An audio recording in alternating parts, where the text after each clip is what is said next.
right, folks. We got a show for you today, boy. We got all the heavyweights on. Let me bring them on. My pal, Greg Peck, Michael, Freddie, Donald. Hi, guys.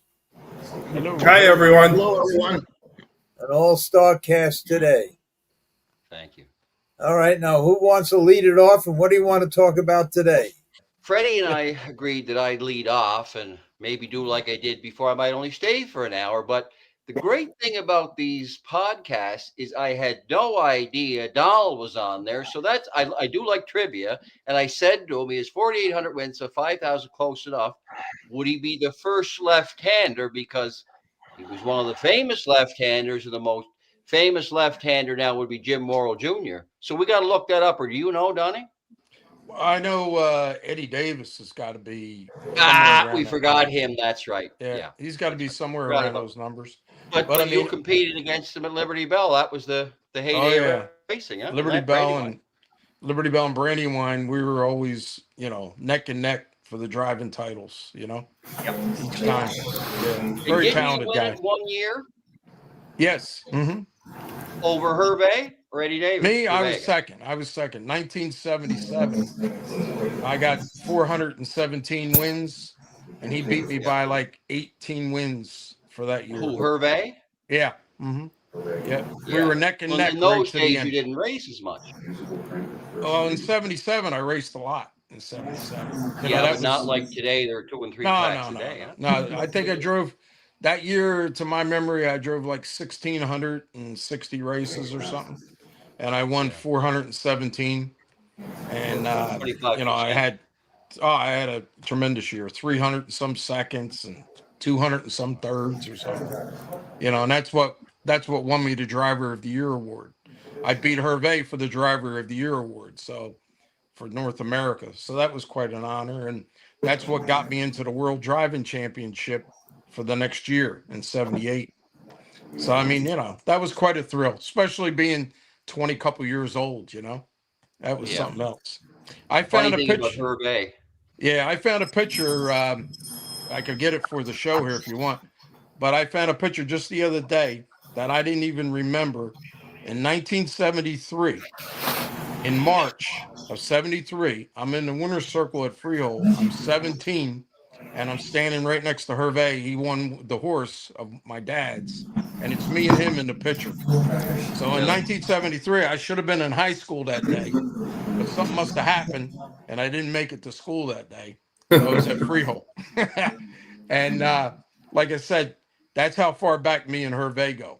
So here's a picture of me and him at 17, and then a few years later, we're racing for the Driver of the Year award.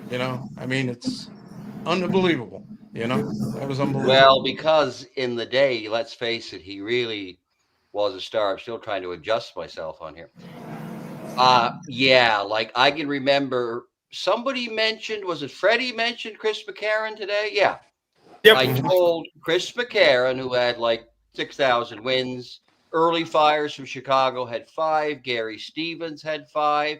This is when I was at Dr. Alex Harthill's at the Kentucky Derby in 1998. I've been there a few times. Mm-hmm. And I told him about Hervé, he was almost 15,000 and had been off 7 years. Yeah. And Gary Stevens, who those guys are all real guys. Gary said to me, but they raced, 5 times a week. Well, they're teasing me. And then he said to me a little while later, I thought about that. That's a lot of wins. He said, I don't care how he did it. How he did it. And that was around the time, Lafitte Pinkai had just beaten Shoe's record, 70-some hundred, I think. But now Russell Bays, who's actually a Canadian, he's up in the teens now, I think. He's really he's a big shot in Northern California. So yeah, I'm glad to see you here, but I had no idea I was even that you were gonna be on, or that we'd even think of that. But that's again the beauty of having time and not scripted. You could do that. Yes, the same here. I didn't know you'd be on. We were together. Donald would remember Muscle Hill because I was at Showplace that winter. Yes. Right? Mm-hmm. Yes. And see, a lot of people don't know. He started out at White Birch. Then I went to Showplace. Then Michael kind of woke up and called me, "Where are you?" I said, "Well, I had to move." He didn't have stuff. So he moved me right back. But he trained basically down at Show Place until after his first baby. But I'd see you on the track in the morning, and we'd exchange, every morning pretty well. We talk about something, and I was, not because I was a big fan of your father. I can remember, a lot of people will say Stanley, but I talked to your father more than I talked to Stanley. I'd see him around a little bit more, and and I knew Bill Weaver very well. He was the first or second one. I think he was the first. Yeah, I called him first about the shares in Muscle Hill after the Breeders' Crown, and he bought 2, and we became friends. It worked out well. And then you would know this. They named a horse by Chocolatier Valley High. Oh yeah, now he waited 30 some odd years. So okay. So Alan Scully at Southwind, he really wants the Chocolatier. Well, I thought he'd make a good sire. If you ever saw him, huge and long. I got kicked out of the studio. Okay.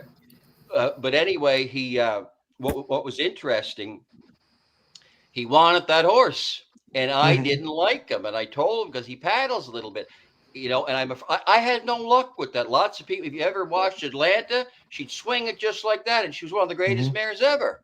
But I had no luck with it, and he wasn't any good. But it's funny though, because and Bill stayed in on him too, because he waited all those years to name one Valley High. He was a Chocolatier and a Chatty Hanover. So that was really something else.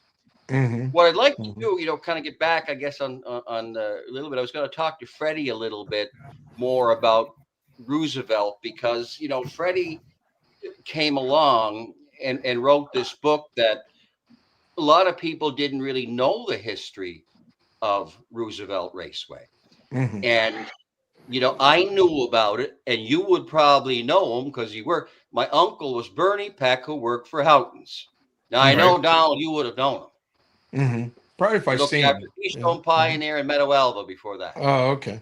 And he spent a year. He was with Houghton's 30-some years, but he spent a year with Stanley in New Egypt one year. That was a long time ago. So I knew about Roosevelt, and it was a shame because it was in New York and what had happened to it. But Freddie came along and he wrote the history of it, and it's kind of gotten him into.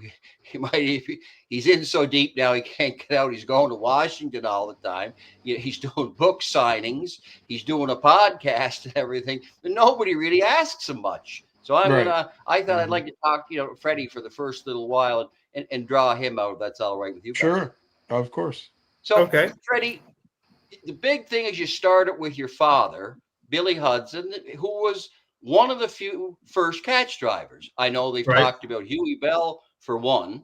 They said Huey Bell was very small, which obviously helped because, those who Billy O'Donnell got the right line that says the only ones that say that Huey Bell's nickname was Monkey Man. It was what? Monkey Man, because his arms were really long. Yeah. He had really long arms. Billy Hudson, was there another one maybe that was early of the catch drivers? And then Stanley and Billy came along after that, and kind of they changed things. Yeah, they came along in the, Stanley and Billy came along in the 49, 50 range. My dad came along around 51. I guess Billy Meyer had come down around 50. And everyone was going to Roosevelt and Yonkers at that time because the purses were the biggest in the country. And George Morton Levy had brought all of the top drivers from all around the country to race at Roosevelt Raceway. And so the competition was extremely tough. You had the best racing against the best at that time. Well, what's interesting, too, is I asked you the other night on the phone, the conventional wisdom is that the opening of the Meadowlands, September 1st of 76, was, the last nail in the coffin for Roosevelt. But you don't think that was the case, huh? No, there were many things that led up to it. One of the things that Roosevelt used to advertise was that there were air conditions. You got to remember, you go back into the 60s and 50s, most of the homes didn't have air conditioning. So people to get out for the evening would, look at this place, it's got air conditioning. But then you had cable TV come along. You had the OTB come come along. And I'm going to say that the really big thing that really killed it was the tax decrease, the tax money going to the state. You went from like 1970, 71, 72. This state was receiving 30,000, 32, 34 million from Roosevelt Raceway in tax revenue. And when you get down to 86, 87, they're only receiving 4 and 5 million. That's a big cut.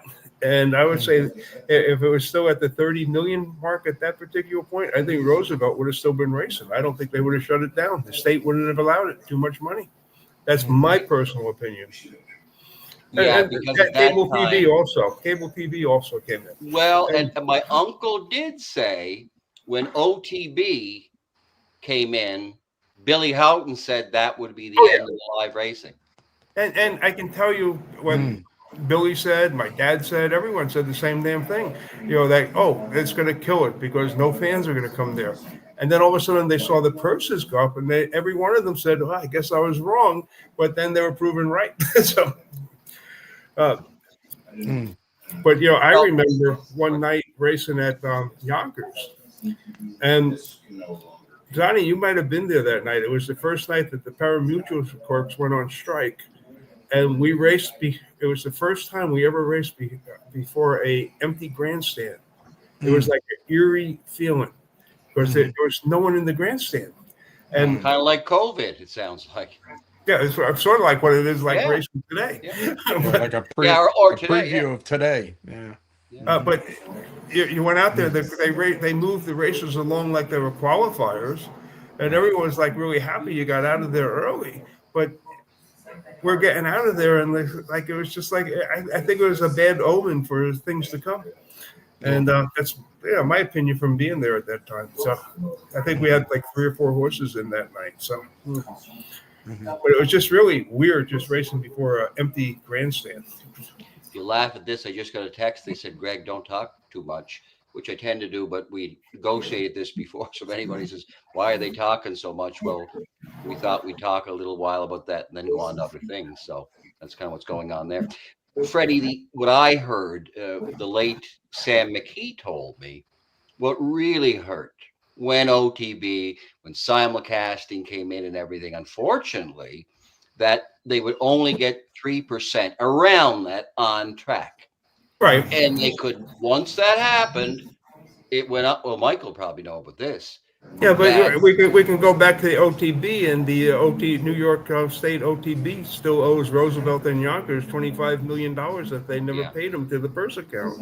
But if we knew what was down the road, we would have had to do it the other way, that you got a bigger chunk off track than you did on track. And Sam, said to me, and Michael, let me ask you, I'll segue over for a minute and go back to Freddie. Do you know anything about that? Is that kind of the case? The fact that once the OTB and the simulcasting and all that started, that the percentage of on track was so small they could never get it changed to a good, worthwhile percentage again. The thoroughbreds usually run everything.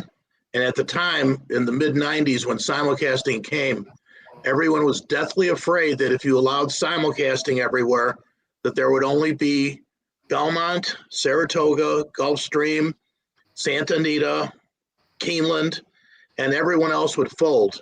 So what they did was they came up with, as you said, Mr. Peck, the low 3% transmission fee.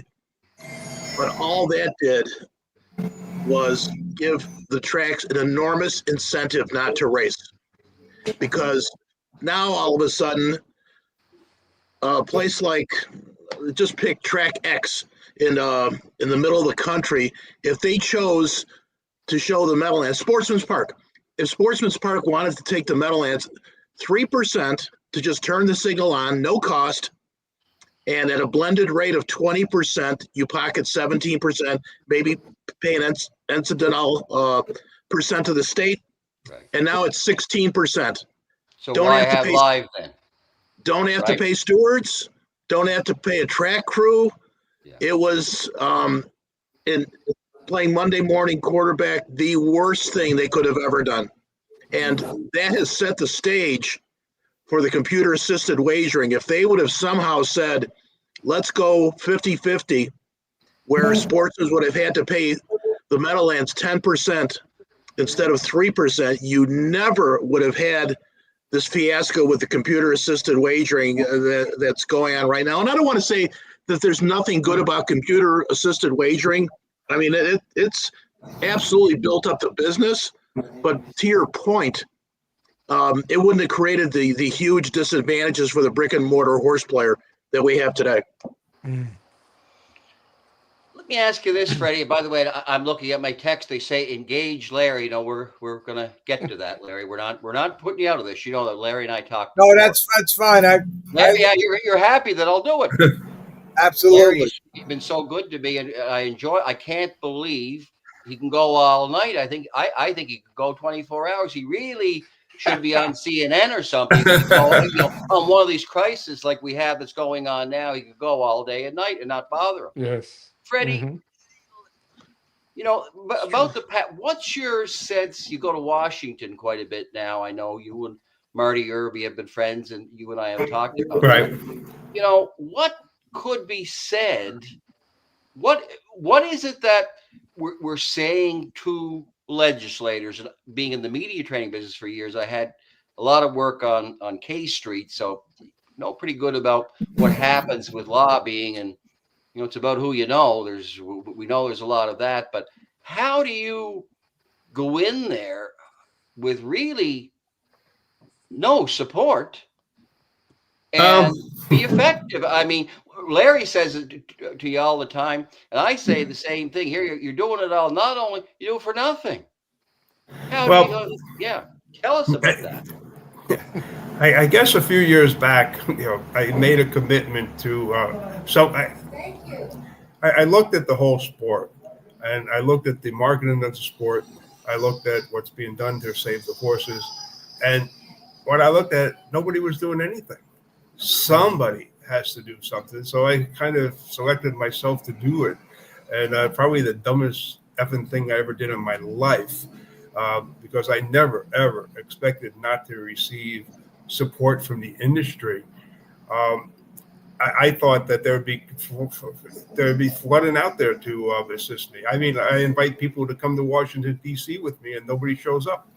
I've had a few people show up. Michelle Crawford showed up for the horse racing, the SAFE Act. Art Gray, Danny Kazmaier, and anyone else. You know, I really can't. I can't think of anyone else that really showed up to lobby in Washington D.C. with me. It almost sounds. Here's what you'd almost need when you think about it in the day. And I was a big fan of his, and I spoke at his last convention, Stan Bergstein. Right. No, Stan, I'll tell you about Stan before you. Hang on one second. So you had Harness Tracks of America, and when he left, that closed. It's too bad that in your case, you'd almost need something like that, where part of the overall budget that they had would go into lobbying, and you'd be there. Right. Well, Stan was one of the first people to jump in with Stacy Hancock and Arthur Hancock and Jaden Stewart to basically support HISA. And they basically came out to support HISA, and they started this around 2011, 2010. But Stan was one of the original people that were on board with it. And, you know, he died, I think, around 2011, 2012. I could be off on those years. But he was one of the original supporters. And it was, I can tell you who it was targeted at from the thoroughbred side, but I'm not going to say that. But there was just one particular trainer in the thoroughbred side that was basically cheating. And he was totally cheating, and they needed to bring a stop to it. So, and that's what basically formed HISA, going back to around 2000. I gotta say 2010, 2011, could be 2009, but yeah. And HISA, you know, to me is a separate issue, and I get what you said. Yeah. It seems that what's happened though at the executive level, there's an awful lot of time spent on HISA when you could say, well, you know, we could maybe buy TV spots, which, by the way, see, when people say to me now, oh, they're not doing anything. Really? You want to look at what COSA is doing. with Bill O'Donnell in Ontario. I mean, they fund the CBS show. They have the sports ESPN. I think that show that they have a lot going. And if you look, Jim Whalen, and now he's gotten OHA back going in Ontario, and he's always been really, really focused and tried hard to make it a real industry, to make it a real job, to almost get an education, harness racing, and have some kind of a certificate. So I can't say that they're not doing it. And then if you look at the social media, I mean, Heather Vitale, the other Heather, as I call her, and I'm blanking on. Imagine she's Dave Rankin would be her aunt. I go way back. That. And then you have Roger Houston, even at his age in Ohio, is doing it. I see again another Houghton man, Emily Gaskin. My uncle worked with her. I see her doing Kentucky. There's a lot going on social media, but my sense is that you'd have to hit the mass media. But I know, how would you when there's just so many different things? Like my boys, for instance, have no interest in it at all. So how are you gonna, how are we gonna get people? Well, one of the things that I'm going to say, I just received that, Michael. I don't know if you got a copy of it yet. The draft business plan from Gordon. No. Okay. I have the draft in, so I'm reviewing that now. I just got it late yesterday. So I'm reviewing that, and that is the draft to set up the Grand Slam races and how to set up the organizations and how to set everything up on a business plan and setting up the committees. So I'll probably have a better understanding of that probably by Monday, Tuesday next week. But I am reviewing that at this particular point. I just received it late yesterday from Gordon. So, and that is a save to try and save this sport. Mm-hmm. Well, and as I return text here, which is kind of, we all do that now. That, as you can see, I'm in like 20 different directions. So no, I get that, and I commend you on that. That Heather Wilder, by the way, because she does such a good job. Imagine. If I was in any other sport, any other sport other than harness racing, I'd have $1 million coming in a year. Obviously, yeah. And the sad thing is that we are still getting a lot of money. And in Kentucky, for instance, I mean, Kentucky. I can remember Joe Costa was talking about that in the early millennium. And I figured there is no way in the Bible, but by God, Joe Costa, the Kentuckiana bunch, Steve Stewart, Hunter, they stayed at it and they got quite a deal in Kentucky. So it can be done. That's interesting. But again, they would have had a very good lobby in Frankfort in Kentucky. So what's interesting is we don't seem to have that. What's your suggestion on that? We got to learn to work better together. We probably need to reorganize the United States Trotting Association from top to bottom. We need to probably reorganize a lot of the state horseman associations, and we all need to start working and pulling together. I'm in the early stages of reviewing the business plan that Gordon Banks had put together, along with his cousin, Mark Hanover. And so we're trying to address some of these issues, and we're trying to come up with some solutions. And we're going to move forward. Michael's involved with it at this particular point. Donnie's involved with it. And we're all trying to work together to save a sport that is on life preserve. Right? I mean, our sport. Well, it's only because it only isn't. It's because of the gaming, but unfortunately, and the other. Well, we have to address also decoupling. That's another thing that we have to address. I was just going to say that, and that's coming down the road. We have to, in the draft plan that I saw, it's like for the Breeders' Crown races and stuff like that. There's like some good incentives to create a lot of interest in the sport with these Breeder Crown races with certain bonuses and stuff. But it's also to have the racetracks cooperate with each other to have, like, on this one particular day for the Breeders' Crown races, that no other racetracks race that day. So the whole focus is on the Breeders' Crown racing. And these are some of the ideas that are in the business plan.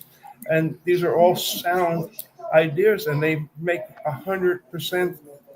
They're so solid sense-wise, and they're business-wise solid. So now these are the things that You we have raise to an look at. excellent point. That's an excellent. Interestingly enough, I've always thought this, that the Meadowlands should be used like a stadium. So you could have a Delaware night there, use their condition sheet, a Pennsylvania night, a Maryland night, a New York night, whatever it happens to be, who has the money. And people say, oh, well, but the politicians would never agree to. Well, I don't know about that, because if they said, you know, you can have Yankee Stadium for free, basically, because I know the Meadowlands, I talked about that if they pay the purses, and that, absolutely, but you know, we can't get them, you know, to agree. Kind of what you say. What's happened in thoroughbred racing, everybody knows the Kentucky Derby, everybody knows the Breeders' Cup now. That's kind of what we would have to do, don't you think? Oh yeah, absolutely.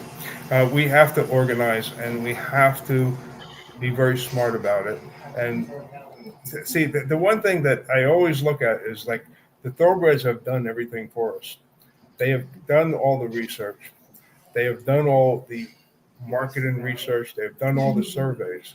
And all we have to do is take what they did and adapt it to harness racing, and we have a home run. What's interesting too, when I talk about New Jersey, because let's face it, New York is, you can make it there, you can make it anywhere, and it's in the shadow, in the lights of New York. And now you have such a beautiful, as I say, we'll call it a stadium there that Jeff and Jason really have done a great job on there, and all the people that they have there. That if you look at Jersey, it used to be the capital of harness. It was the Kentucky of harness racing. Now, the stat was there were more horses per acre in New Jersey than there were in Kentucky. I don't know if that holds now, but I'll give you an example. I have a friend that owns what's called Dreamland Farm, Gina Gent. You got to see it. It's 100 acres. If you ever saw a, you know, Mercedes, if you will, of a farm to grow horses in New Jersey, in the real Cream Ridge, because Cream Ridge, there's a real Cream Ridge, then some of it gets sandy. You know, we have places like that you know, nobody seems to know, or I don't know that anybody seems to care. It's just kind of, you know, that they, you know, kind of like the line out of All the President's Men, follow the money to Kentucky. But if you look, as I say, at Jersey, and look at the stallions in New Jersey, and I am going to say that about that horse in the pack in Muscle Hill, I've said this.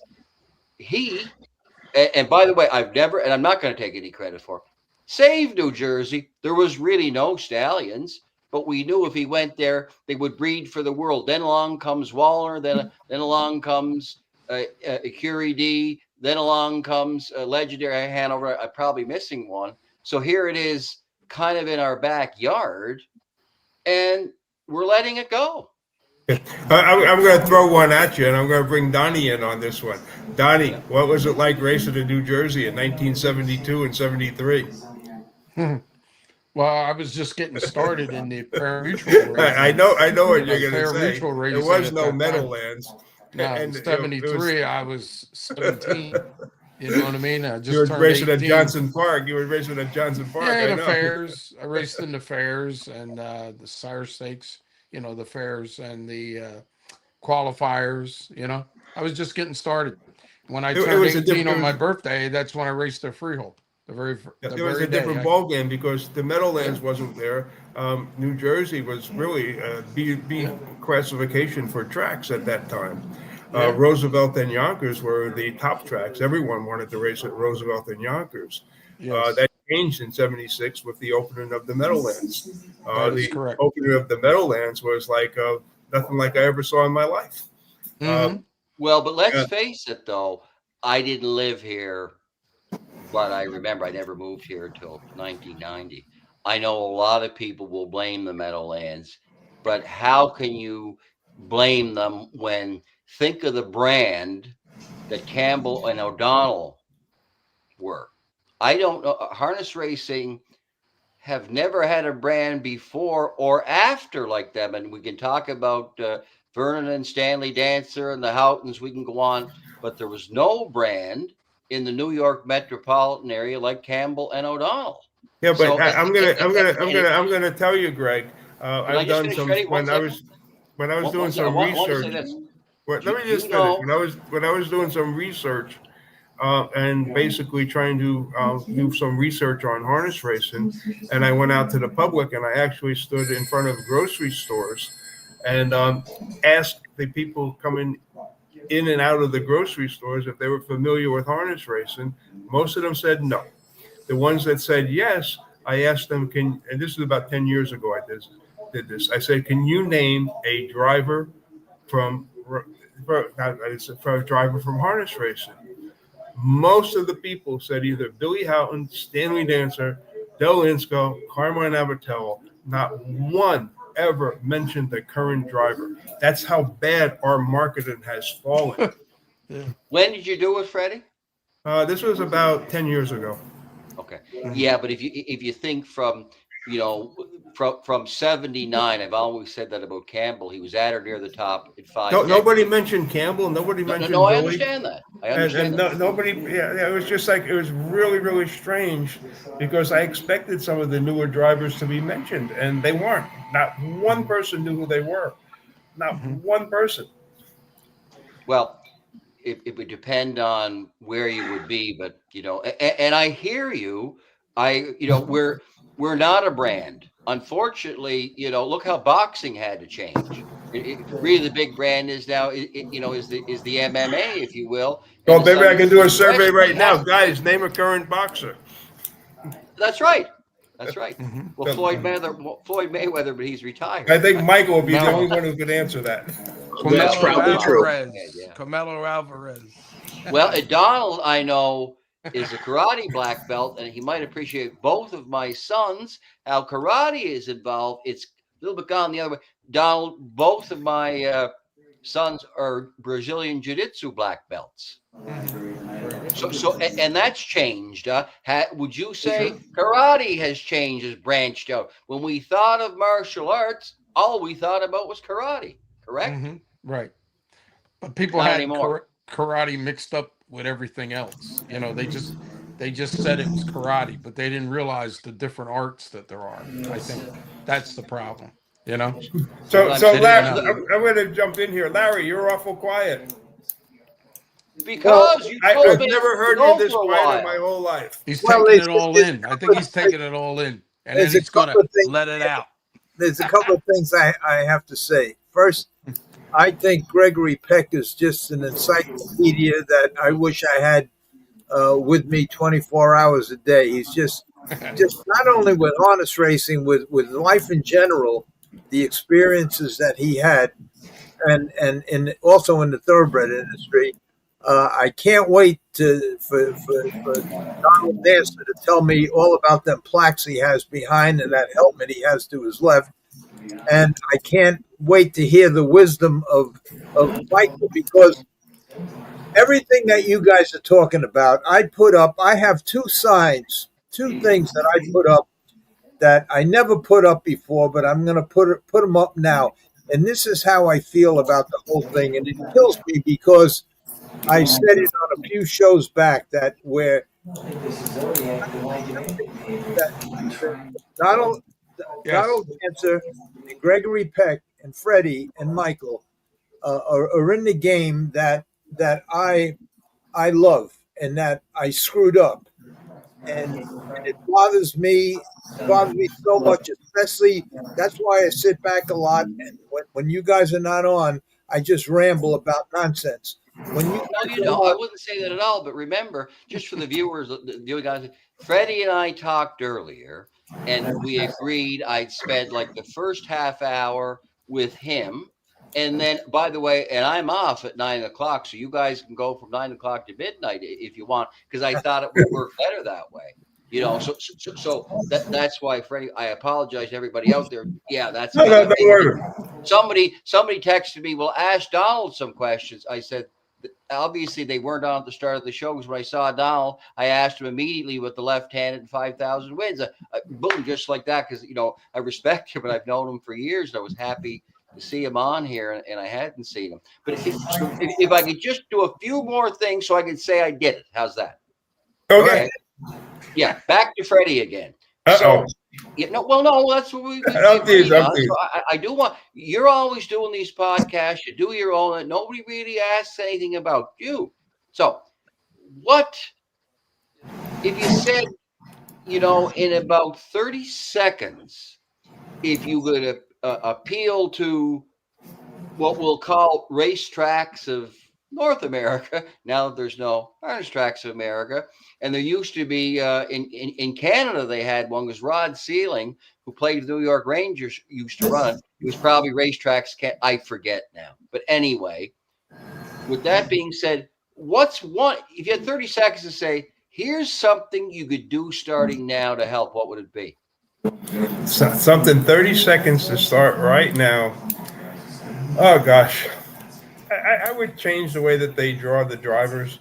I think that we would be better off doing a random draw and have the drivers be drawn 2 minutes before they go out the post time. It might change the way that the odds are betting, but it would change the drivers being able to pick out the best horse. And if we go back to when Larry and myself and Donnie were racing, we raced our own horses from our own stables, and we could have a horse that was in 10-1.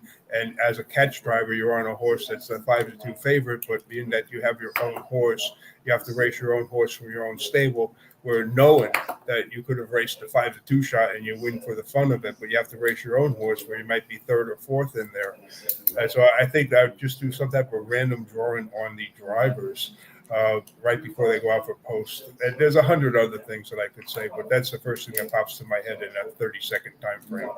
What I had more in mind of as an industry, that's a micro thing that we could do. And by the way, you see about the catch drivers, Donald, Yes. let me ask you something, because Donald was a famous catch driver.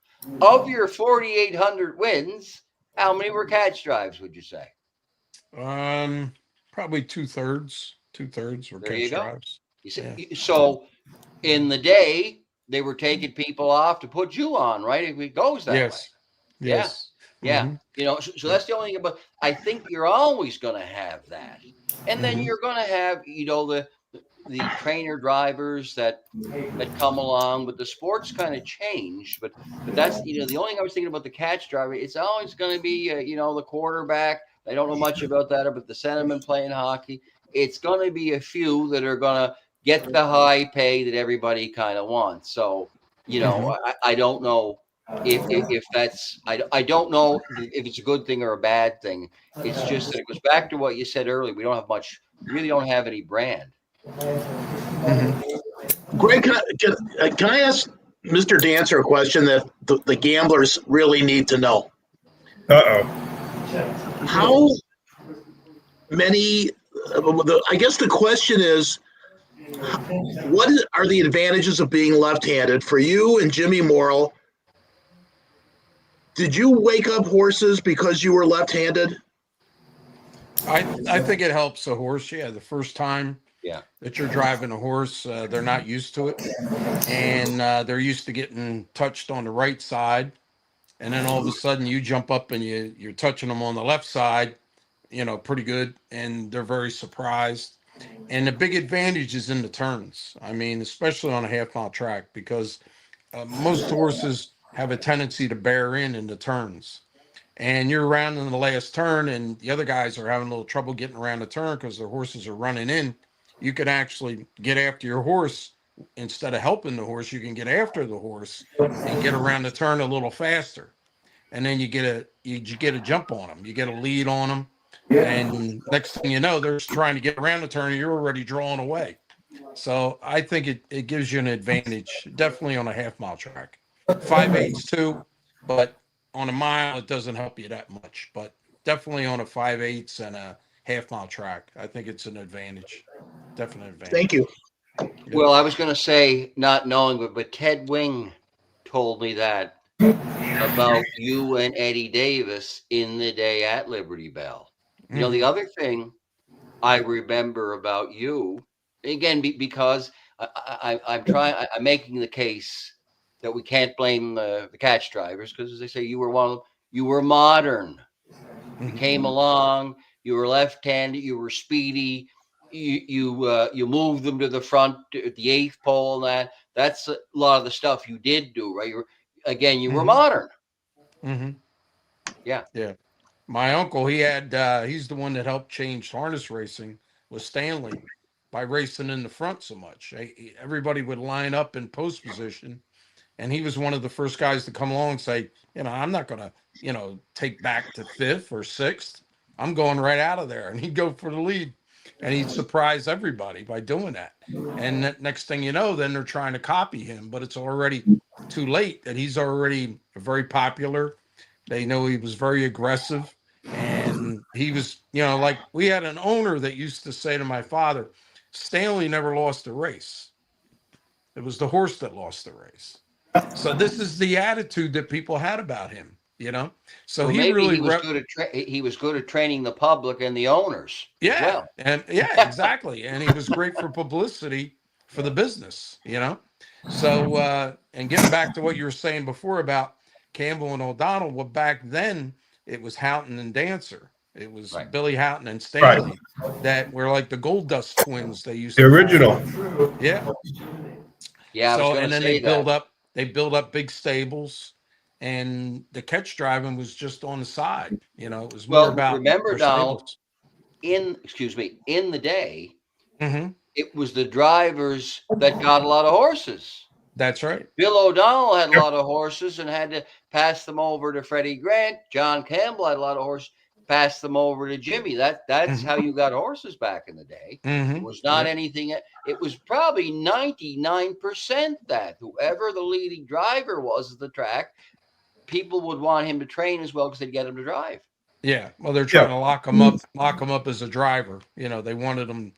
They One thought hundred that if he percent. was training him, he would drive him. You That was raised another more so. interesting point about the front end. See, the thing about the front end, let's face it, for the betting public, you want the favorite on or near the lead. Then you don't have to worry as much about what's in front of you. I was Hmm. involved with a horse that I thought was maybe going to be Muscle Hill in the pace called Captain's Quarters. He won the Metro at 2, and he won he won the elimination of uh, the not the Canadian Pacing Derby, the one at 3. He'll come to me in a second. That he was the type that everybody thought because of the pace on or near the lead. The North Hmm. American Cup, see? How Hmm. you forget? Yeah. So he was second in that. Hmm. But what might have hurt him is that going to the front a lot, sometimes they don't hold up as well. Now he was one who got injured after the Meadowlands pace. He was really going to be something, and he has a stallion's pedigree for those who look it up. But it's just kind of an interesting thing about whoever drove him thought that he had to be on or near the lead. Maybe that wasn't the case. But the other Donald, I'm sure the clients that you had clients like David Rovine in the day, Yes, I drove for him. Joe Holloway. They right? were together at the But time. They were together. they were the tops in their day, correct? Yes. And I'm sure they wanted you on or near the lead. You kind of knew that's where you wanted to be, Yeah. because you're driving one of the best horses in the race. You're trying to avoid traffic trouble. Somebody makes a break in front of you, for example, or pulls out with a horse that doesn't belong in the field in the first place. You know, so you don't want to get caught up in traffic trouble when you're driving some of the best horses in the race. The best chances, but you don't want to commit suicide either with somebody with a rapid pace that is going to cost you the race as well. And going back to the Meadowlands, when you talk about front end, the worst place to be on top of the quarter pole. Correct. Everybody used to say, that now you're going to get the Meadowlands shuffle. And Yep, Meadowlands shuffle. Yeah. Now they go What's wire to interesting wire. now, though. Yeah. Now they go You're wire to wire. Sorry. Yeah. Sometimes Yeah. we overlap one another. Sorry about that. The other interesting thing was in the day the second and third over trip was the trip. Not anymore. Now the speed holds up. Huh? Yeah. So it's different now. How about the first over holds up like it does? A little better, doesn't it? But we have guys like a lot better. Ask Tim Tetrick. I see Tim Tetrick either drives in front or he's first over most of the races. Well, and he can relax them. It's amazing. Yeah, but it just shows Dexter Dunn. Dexter Dunn is the other one. It just shows that you got to be near the way racing has changed. You got to be near the lead, and they're driving some of the best horses in the race, so they're not getting caught up in a lot of traffic trouble, and having a lot of ground to make up. That's what I think it is. They're putting themselves in that position. I want to ask you about your father, because I've seen some people say that he was one of the early ones, and he truly was great. Do you remember how you started around with him at Roosevelt and that? Do you remember the early days? Boy, I can go back to Roosevelt, and I go back to it when I was a kid, and I'll talk about the fire, like when the barn burnt up. I was there that morning. That was 1963. I was like 9 years old or something like that. I saw, the dead horses being pulled away in the scooper things, whatever you want to call them. I do think that they buried the horses on the track grounds, and then they put a basketball court over where they buried the horses, which were where the barns burnt up. I don't know. I don't remember if that's true or not, but I do know that's a condominium place now. And so I would assume some of those condominiums might be on some of the horses' graves over there, unless they replanted their horses someplace. But I don't think so. But is that how were you involved before the fire, or you stood there? No, I just go back to that fire, and I started jogging horses in the 60s, and training horses in the 60s, Donnie, we were kids, and we were jogging and training horses, going the right way of the track with them. My dad went through an up and down career where he'd have a big stable, a small stable, a big stable, a small stable. I remember he lost his whole stable. He built the stable up from the fire. And so he all of a sudden he's back up there. He's in the top 5 drivers at Roosevelt and Yonkers. And he was into going down to Florida to train the younger horses and come back up. And so he goes down to Florida with all the younger horses, and he lost the whole stable. His second trainer went out on his own and took every single horse with him except for one owner, which was Ed Levy.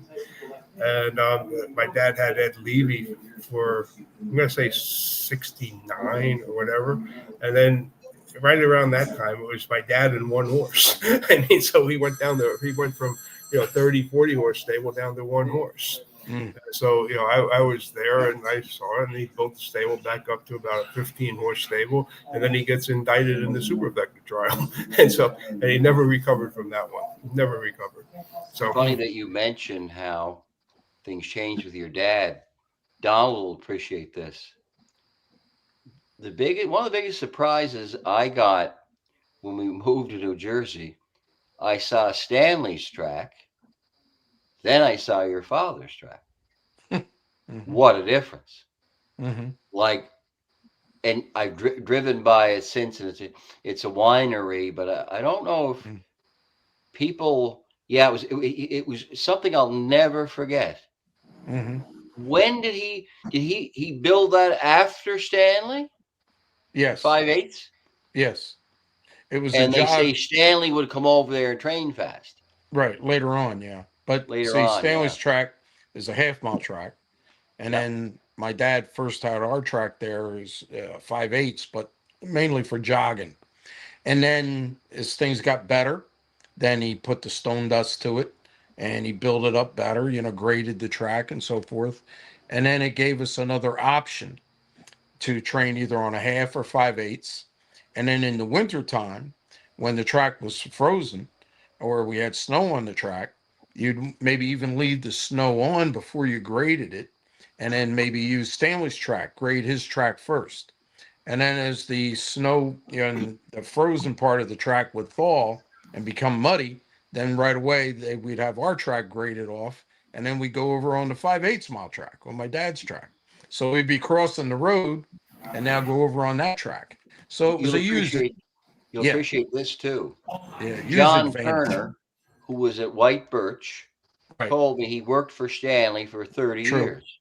That's true. He was the And track he man. said the only time he really talked to Stanley was on payday. And I say to people, what does that tell you? And they go, oh, I don't know. He must have known he was what he was doing. Yeah, yeah, no I'll tell you problem. a funny one that on Muscle Hill, Mhm. he was at White Birch at the time, but there was a couple of days a week he wasn't there. The only time I would train him was when he was there. I'd go over to him. I could see him was like yesterday, and he said, "Hang on, I got to get water down first. I can't do anything till I get water." Right. Okay. I'd walk down, boom, boom, boom, the Telstar bike. It was already like a car, go mile 54 and come back in. He stopped by with his little Ford Ranger truck and make sure it was okay. Like, what a Right. look at all. Well, if you look at your father, the John Turners, they were America's greatest generation, huh? That well, Tom Brokaw wrote the book about them. Yep. Yep. Yeah, That's for very sure. interesting. Yeah. And he would have it down to a science where when the horses were training, they'd pass heading to the half. As soon as they hit past the half, come onto the track and then hair the track up or a water truck, whatever, and have it ready for the next set of horses that are coming out. I mean, they were professionals, They You knew know what what to else he do. told me? He told me that, and again, as I say, there's a little delay here, but I want to get it all in before 9 o'clock, and you guys can talk about whatever you want to Sure. talk about. The what he did tell me too, that Stanley didn't. There's a time he didn't like the Liberty Bell track, so only he, and it was unionized, but somehow they allowed John to go down and do the track Yeah. at Liberty Bell. And Uh-huh. he told me that was the most 2-minute miles they ever had back in the day. Do you remember that? Well, I know that he said if the track wasn't better, he was scratching everything, and he wasn't going to race there. So the next thing you know, they're going to do whatever. You know what I mean? Because back then he had a tremendous amount of pull. My uncle, and they But wanted his John, horses. I Yeah, remember they when he wanted told his me that. horses. He had very top horses, and they wanted him to race there. It was a crowd bringer. Bring the crowd. People loved him. So they were willing to do what they needed to do, just like a draw. It's a draw with any kind of publicity. I'm And going that's to what name he a couple of was. horses that you drove. People say, how does he? Because where I grew up, we'd get the harness horse. So you'd see the pictures. Uh-huh. Dragon's Lair. Yes, I won the Morton Golden Levy Greek. final.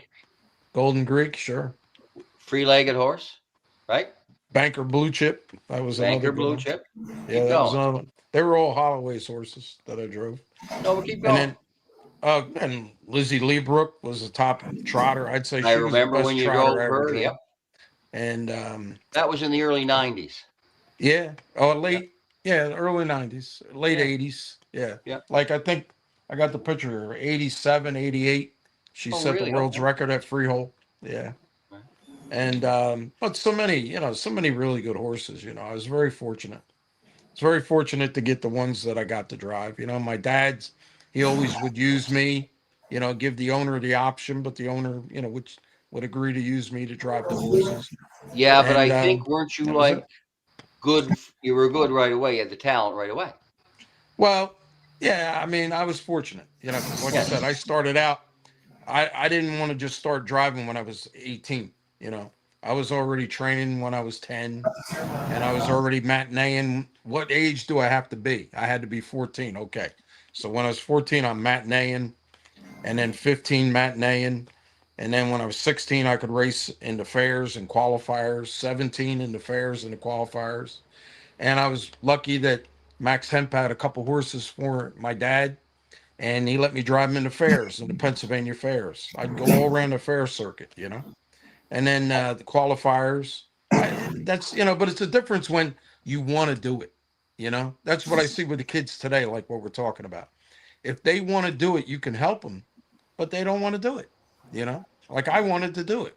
I think all the people that were really good in the business, the young fellows that started out in the business that turned out to be really good, they really, really want to do it. And it's like the good horses. The really good horses want to do it. They want to be out there. They love to compete. And when a horse gets up to them head and head, coming in the stretch, they want to fight them. They want to beat them. And that's like us. That's the way we are.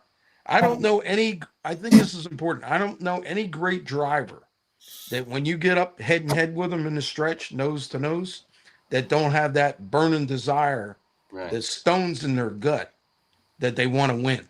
And they Right. want to beat. They want to beat you. You want to beat them, and you can feel it. As a driver, I could feel it next to me. When the guy's like that. Oh yeah. This guy is tough shit here. And Well, you yeah, there's respect some them. guys you just knew. I Yeah. tease Jack Mazeyev all the time. Very, very hard to get by. Yeah, they got the desire to And win. O'Donnell, they say, was like that, hard to get by. Yeah, As they yeah. say. I think any of them, when you get up head and head, there's no pushover. Now the other guys, there are pushovers. You put it to them, just like some horses. You put it to them, and they just pack it in. Once you look them in the eye, they go, But some of these great horses and great drivers, I think that's what makes them who they are. Well, what probably made you great too. When did you do? How old were you when you started the karate? The karate, not until I moved to Roosevelt. When I moved to Roosevelt, it was like 80, 82. I think 82. I got into it there because I had extra time in the afternoons and I wanted to do something to stay physically fit. And I didn't think we were doing enough. So then I was looking for something to do and I was always interested in it. So I found a school that was close to my house in Long Island, the YH Park Taekwondo. And I joined there and give it a try. And then I took to it like a fish to water, Again, going back to you had the it. athletic ability, which helped you in karate and driving horses, both. Yeah, I think where it helps you a lot is, weight control and sweating, getting the toxics out of your body. But then the other thing is the reaction time is very important. So you're getting in better shape and it's improving the blood circulation in your system and your reaction time. Because imagine this, as you learn martial arts, a guy goes to kick you, you either got to counter it, get out of the way, or be able to kick him at the same time. So you imagine how fast you have to become. And you have to really become very fast. So you start getting excellent reflexes. And that carries over onto the racetrack. That's what I found. You were more like a jockey. Did you ever watch the physical fitness they do? Wow. I see some. Yeah. Well, it goes back sweat boxes. Again, I'm giving you compliments. You were ahead of your time on that one too. Because in the day, they used to say, well, size didn't matter because, Frank Safford was big and stuff like that. But again, it would be, and I'm glad you said that. I mean, today, what's helped, by the way, with the new bikes, a lot of the drivers are taller, right? If you look like a Scott Zeron, and now though they can get comfortable, they can set the bike up for themselves. If you look at Cat Manzi told me one time why he remained competitive for all those years is he said that he changed with the times. And I remember he got what we call the Tom Harmer bike in the day, where in your day, you might go from driving in a guy that was 6'2" to a guy that was George Schulte size, and you'd have to drive in that bike, huh? Wouldn't be as comfortable. Yeah. The other thing too, when we first come along, you would pick up drives as a catch driver. Nothing against the trainer, but a lot of the trainers drove their own horses back then, and they were trainer driver. And then all of a sudden, the catch driving started to take over. And then they would change drivers and they would put, like somebody else up. And sometimes, nothing against anybody, but sometimes the horse knows who's driving them and they get used to them.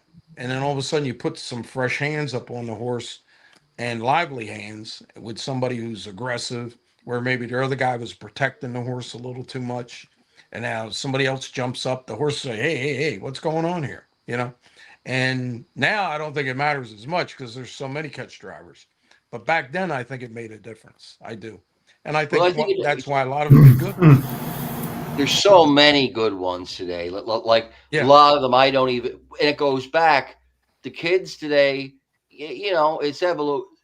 They say that, they can hit the ball harder. They can throw, the football farther. Wayne Gretzky says if he was around today, there is no way he could do what he did then. He just said they're so much bigger, faster, and athletic today.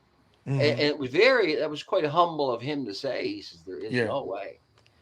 Just if I'd like to ask Freddie a couple before I close here, and then let you guys go on, and Larry can run the show. Before you close, before you leave, there's one thing I got to ask you before you leave. Now, continue with Freddie first.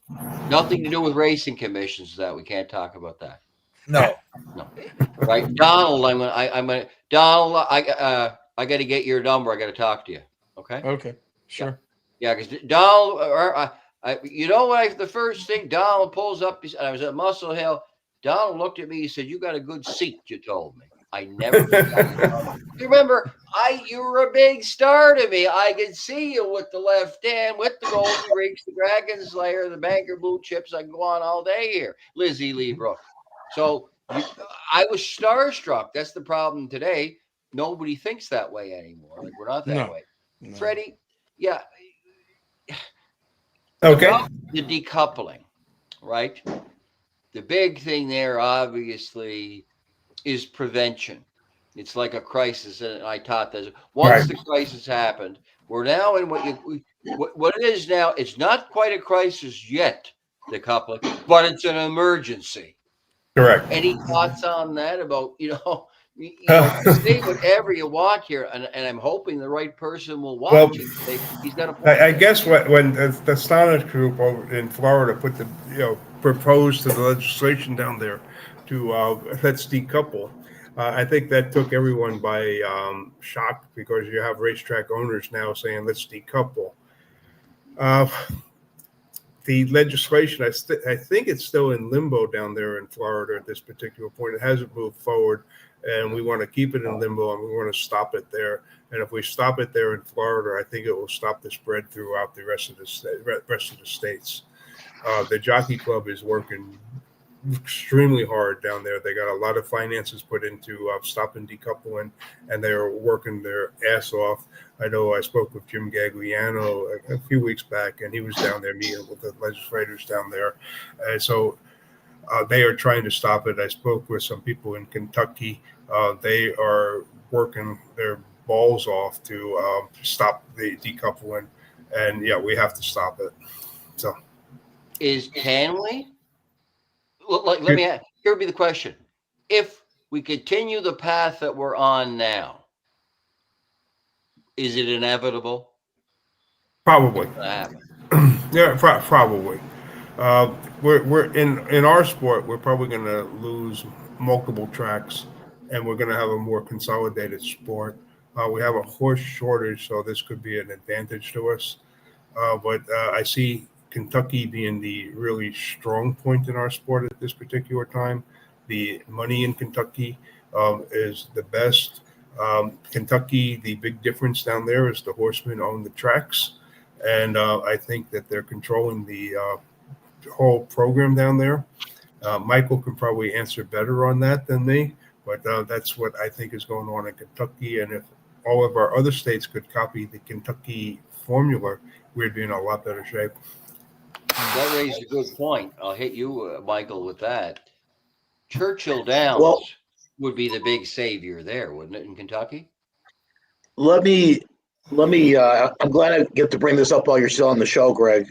How familiar are the four of you with Kentucky Downs? I watched the other day Frankie Dettori win on a track that looked like they just mowed, a big field. The turf wasn't good, and they went for $3.5 million.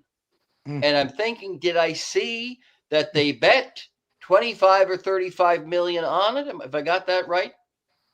Last week they bet 25 million. That was their wagering record on a single card.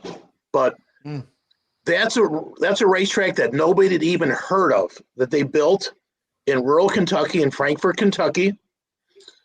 And they decided to go with a different business model. They are only racing 7 days a year on a European hilly turf course in a rural setting. If I could just interject there. So I thought it was the one that was Kentucky Downs just finished their meet. And they averaged 15 million, as Greg said. They did 20. Yes. Quickly, yeah.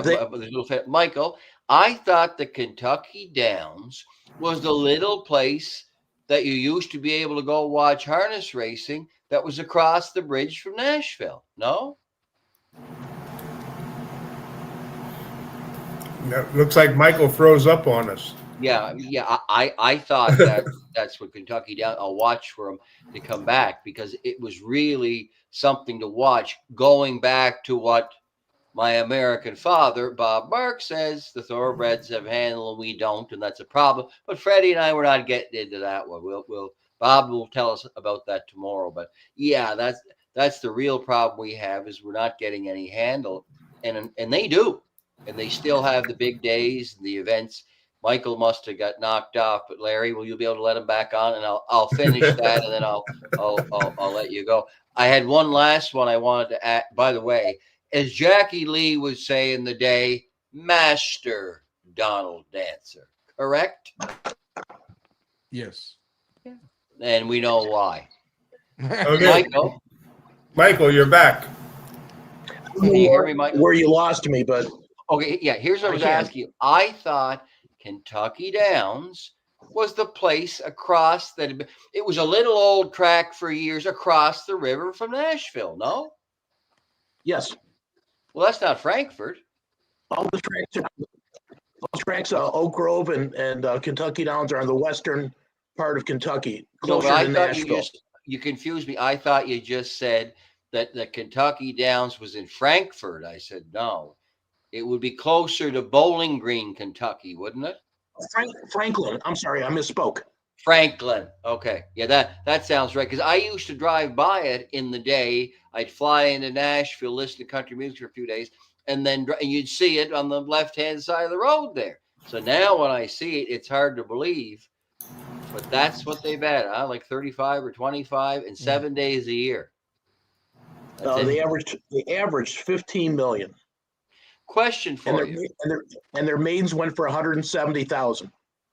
I want to pick your brain on this. Some think that Kentucky might saturate in a hurry. You know, there's been a mass exodus to there.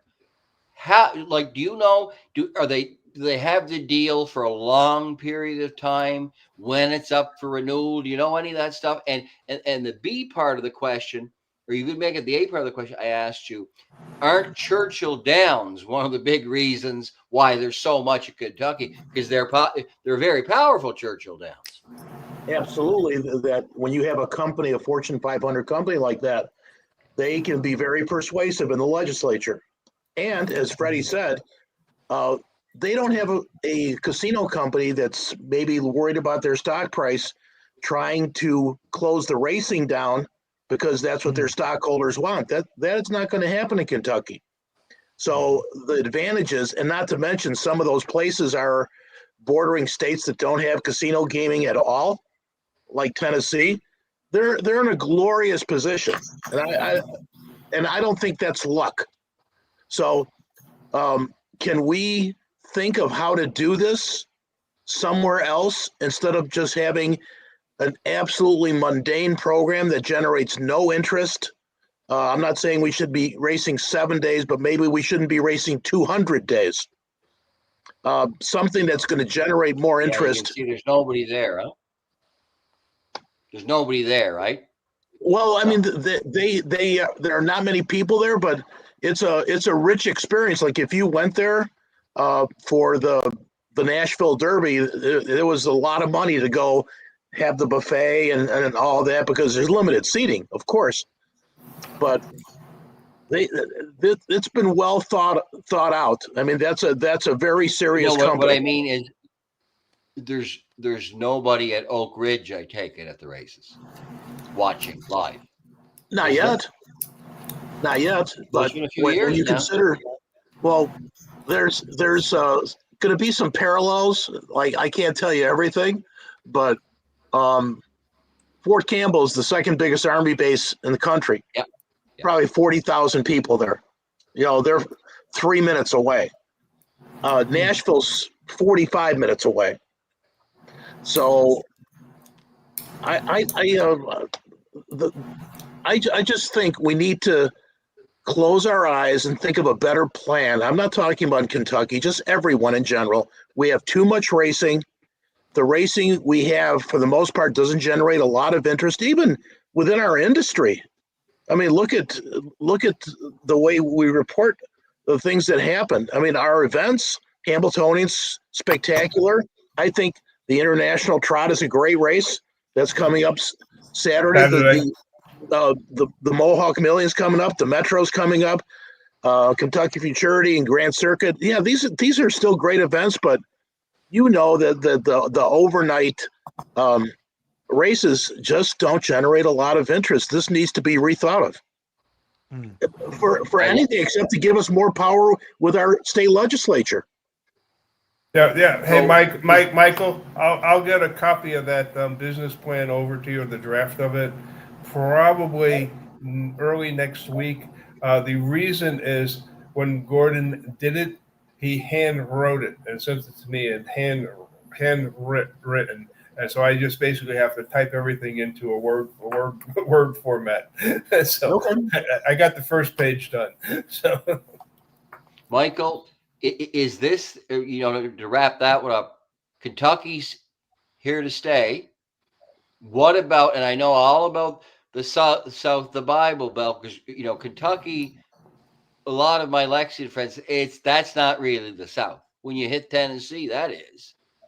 So is there a chance that around Nashville, legislators will throw their hands up in the air and they'll get a casino there? Don't know. I mean, that would be for somebody of a higher pay grade right now. But you follow it, though. Any talks of it? Did you notice anywhere? I haven't heard a thing. Because look what they've done with Broad Street. When I used to go there, you'd have a Legends Corner and then Tootsie's Orca. Now, all of the stars, and I'm told what they do is if it's Alan Jackson's place or it's Eric Church or whoever, it's their brand. It's not really their restaurant. Kid Rock. Now that's what I'm told anyway. So kind of unfortunately, what we can't get. I mean, the reality is we have to pay to get on television, where the other sports, they spend millions and billions to get them on television. Think about that. Yes.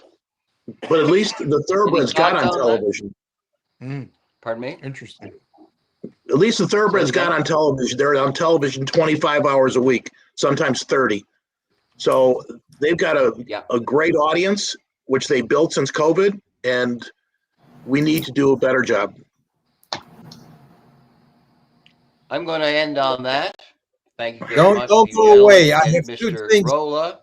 Gregory, before you leave, there's two things that I want to say. One is just a statement. Because I'm all ready for you, Larry. I've been out of the game a long time, and I just want to put something that I wrote. I'm going to put it on the screen. Just my opinion of everything that Freddie been doing for the last 10 years, trying to help the game, and everything that you guys are talking about now. And this is what I think. And then I have a question right after I post this. There is a big difference between giving up and knowing when enough is enough. and that's my feeling about this whole thing. Is enough yet, or do you just keep on fighting? And I don't know the answer to that. I think if I had a bet, I know which way I would bet, but I don't know for sure.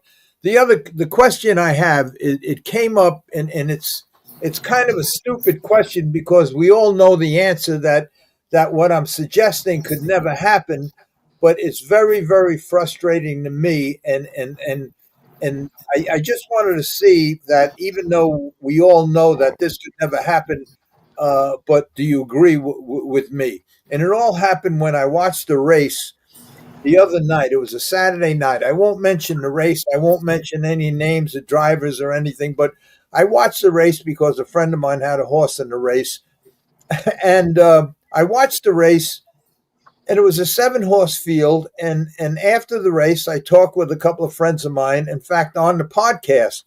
And I said, listen, I'm gonna do something I really shouldn't do and never did in my whole life. But let's just play devil's advocate in this race, and by no means discrediting any horse, any driver for any decision or any way mistake that they might have made or may not have made. It's just a general conversation. So here's my question. It was a 7-horse field. There was a 1-5 shot, a 9-5 shot, and a 5-1 shot. The rest of the field was 100-1. The other 4 horses. Now they were going for $300,000. The 1-5 shot had the post 4. The one horse was second choice at maybe 9-5, something like that. The 2 and the 3 were like 100-1. The third choice had the 5 hole. Now,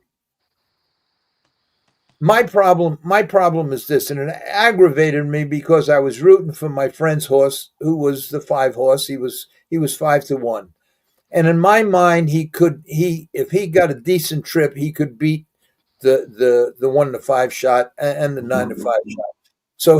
So what happened was the gate opens, and the 200-1 shots, the 2 horse, he left with the 1s, just a whole position. The 3 horse left out of there 100 miles an hour at 100-1. I don't know where he thought he was going. I don't know, but it stopped my friend's horse, and the 4 left too. The 4 looped the 3, the 1-5 shot looped the 3 horse, and then eventually going into the first turn, the 3 wind up taken back. But leaving the gate, the 3 and the 4 left out of there 100 miles an hour for the first 10 steps, but it forced the driver on my friend's horse, the 5, who was third choice in the race, but I thought was the best. It forced him to take back. Now they're at the 8th pole, and it was very clear right from the 16th pole that the 3 horse should have just went to the woods, sucked along, and never tried. What's he using his horse the first 50 feet of the race for? For what? To get around another 100-1 shot? He ain't ever going to make the top on a second choice. So anyway, my question is this: it stops my friend's horse from leaving because the inside horse is all left, so he took back. Now they're going. Now at the 8th pole, they're in single formation. They're going to the quarter pole. The 1-5 shots in front. The 9-5 shot sitting second. My friend's horse, in my opinion, and I shouldn't really say this because it's criticizing the driver, but I'm not. I'm not. I know that you make the split-second decisions behind the gate. But had he left, because this is something I think I would have did. I don't want to be sitting 5th behind 200-1 shots when the 1 and 2 are the 2 favorites. I would have left. They were in single formation at the 8th pole. I had he left, even been 3 wide around for the first 50 feet, he would eventually at the 8th pole been right alongside the 1-5 shot. The 1-5 shot, in my mind, would have let him go, retook, so my question is this: do you think it's fair that in horse races like the Meadowlands Pace, races like the Kentucky Derby, races, all these big races that have 10, 12 horses in them, the Kentucky Derby or some of them big thoroughbred races have 12, 15, 18 horses in them. half them horses don't even belong in a race. Same thing with standardbreds. Half of the horses in the Meadowlands Pace or the Hamilton, they don't even belong. All they do is get in the way. And in my mind, and I know that I know in standardbreds they pay to get in there. I know that, and I know that the trainers want to have a horse in the Meadowlands Pace, or they and in all the sire stake races they paid a lot of money to be eligible for these races. But in my opinion, all they do is aggravate me because they get in the way. And the true horse, unless there was something like your horse, Greg, that was just, it was no contest whenever he raced. But if you're in a position like my friend's horse and the inside horses have no business leaving, but they do, you almost have to take back. And now you're sitting behind 200 or 300 to 1 shots that are only going to get in your way, and they do get in your way. And for thoroughbreds that go do the Triple Crown races, they're racing against 15, 18 horses where probably 10 of them don't even belong in a field, and they just jam everybody up. And the true horse and the true best horses wind up, that's why there's very few Triple Crown winners, because of the massive amount of horses in trouble that maybe the best horse gets in. So I know they'll never change it. I know they can't change it because everybody pays to get into these races. And then the owner always says, well, anything can happen, and they put them in. But all they do and I've seen many, many times in many, many races, both standardbreds and thoroughbreds, that the best horse don't win because the traffic jams, interference, and horses that don't belong do stupid things, trying to suck along and get a piece. So, what do you think? Do you think they should have some maybe more elimination races to get the real true contenders in one race together? I think even if they have a 6-horse field of the real true horses that should be there, not the fill-ins, not the ones that paid 80,000 in stake payments so they're eligible and they put in, but they really don't belong, and all they do is get in the way. What are your thoughts on that? It's an interesting discussion, and there are several questions there. And for those who are getting at me, I'm talking too much. I hope Donald listened clearly to this, and I hope Michael did, because I think, and if I could start with Donald was a top catch driver, but there was probably a lot of times, especially when he got less popular or before he got popular, to get popular, he ended up leaving with horses he had to take a shot, or the trainer walked him out the door and said, Donald, this horse is better. Give him a shot. And Donald's got the 8-hole at about 50 to 1. What's he going to do? Whether they're going for 1,000 or 1,000,000. Any truth to that, Donnie? Of course. Yeah. Of course there is. You were probably one of those trainers. You're going to laugh at this. About the horse in the background there. Touché. Ryan Sears and I would be out together lots. We never, ever talked about him, only twice. Mm-hmm. And I realized, and I think the guy said they did like driving me, because I learned don't say anything because things changed on it. That's the problem. And so the same with Larry. I feel bad for your friend, but you get that what Donald says. You're kind of or look at Mark Capone's son Cameron. Has the horse that Braxton Boyd, big long shot of the North American Cup, and they were probably all saying, "What the heck is he doing?" Well, by gosh, he almost won it.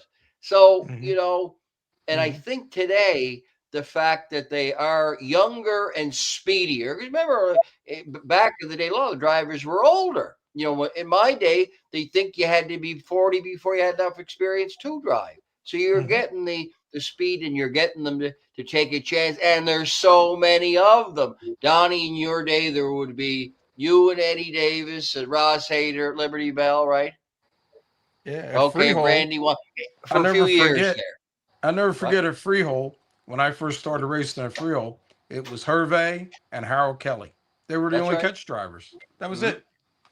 And you had to break in, to try to get No, am I drives. right? In your day at Liberty Bell and Yeah, Brandywine, Ross yeah. Hayter, Eddie Davis, and you were the big ones. Yes, that's correct. Yeah. Yes. Okay, so you were in demand, and you would be the ones to be saying, gee, why did this guy leave and get in my way? But then, to be honest about the whole thing, yes, I had to do that in the day myself. Yes. And I was here, as, towards the twilight of your career, and I saw what you got to drive, As Hervé would say, only the man with sandals and a robe could win with that one. Correct? Yeah. That's Now, true. let me say And I something. got to hit Michael on this too, Larry. What's Can I do that? Let me just segue to Michael very quickly, and Go then ahead. I'll give finish you, this I'll give you topic. the, All right, I'll give you because I want I'll give to you get going That's here. the true. Cliff Notes Michael, version. The Cliff Notes version Larry is this. mentioned eliminate. Michael?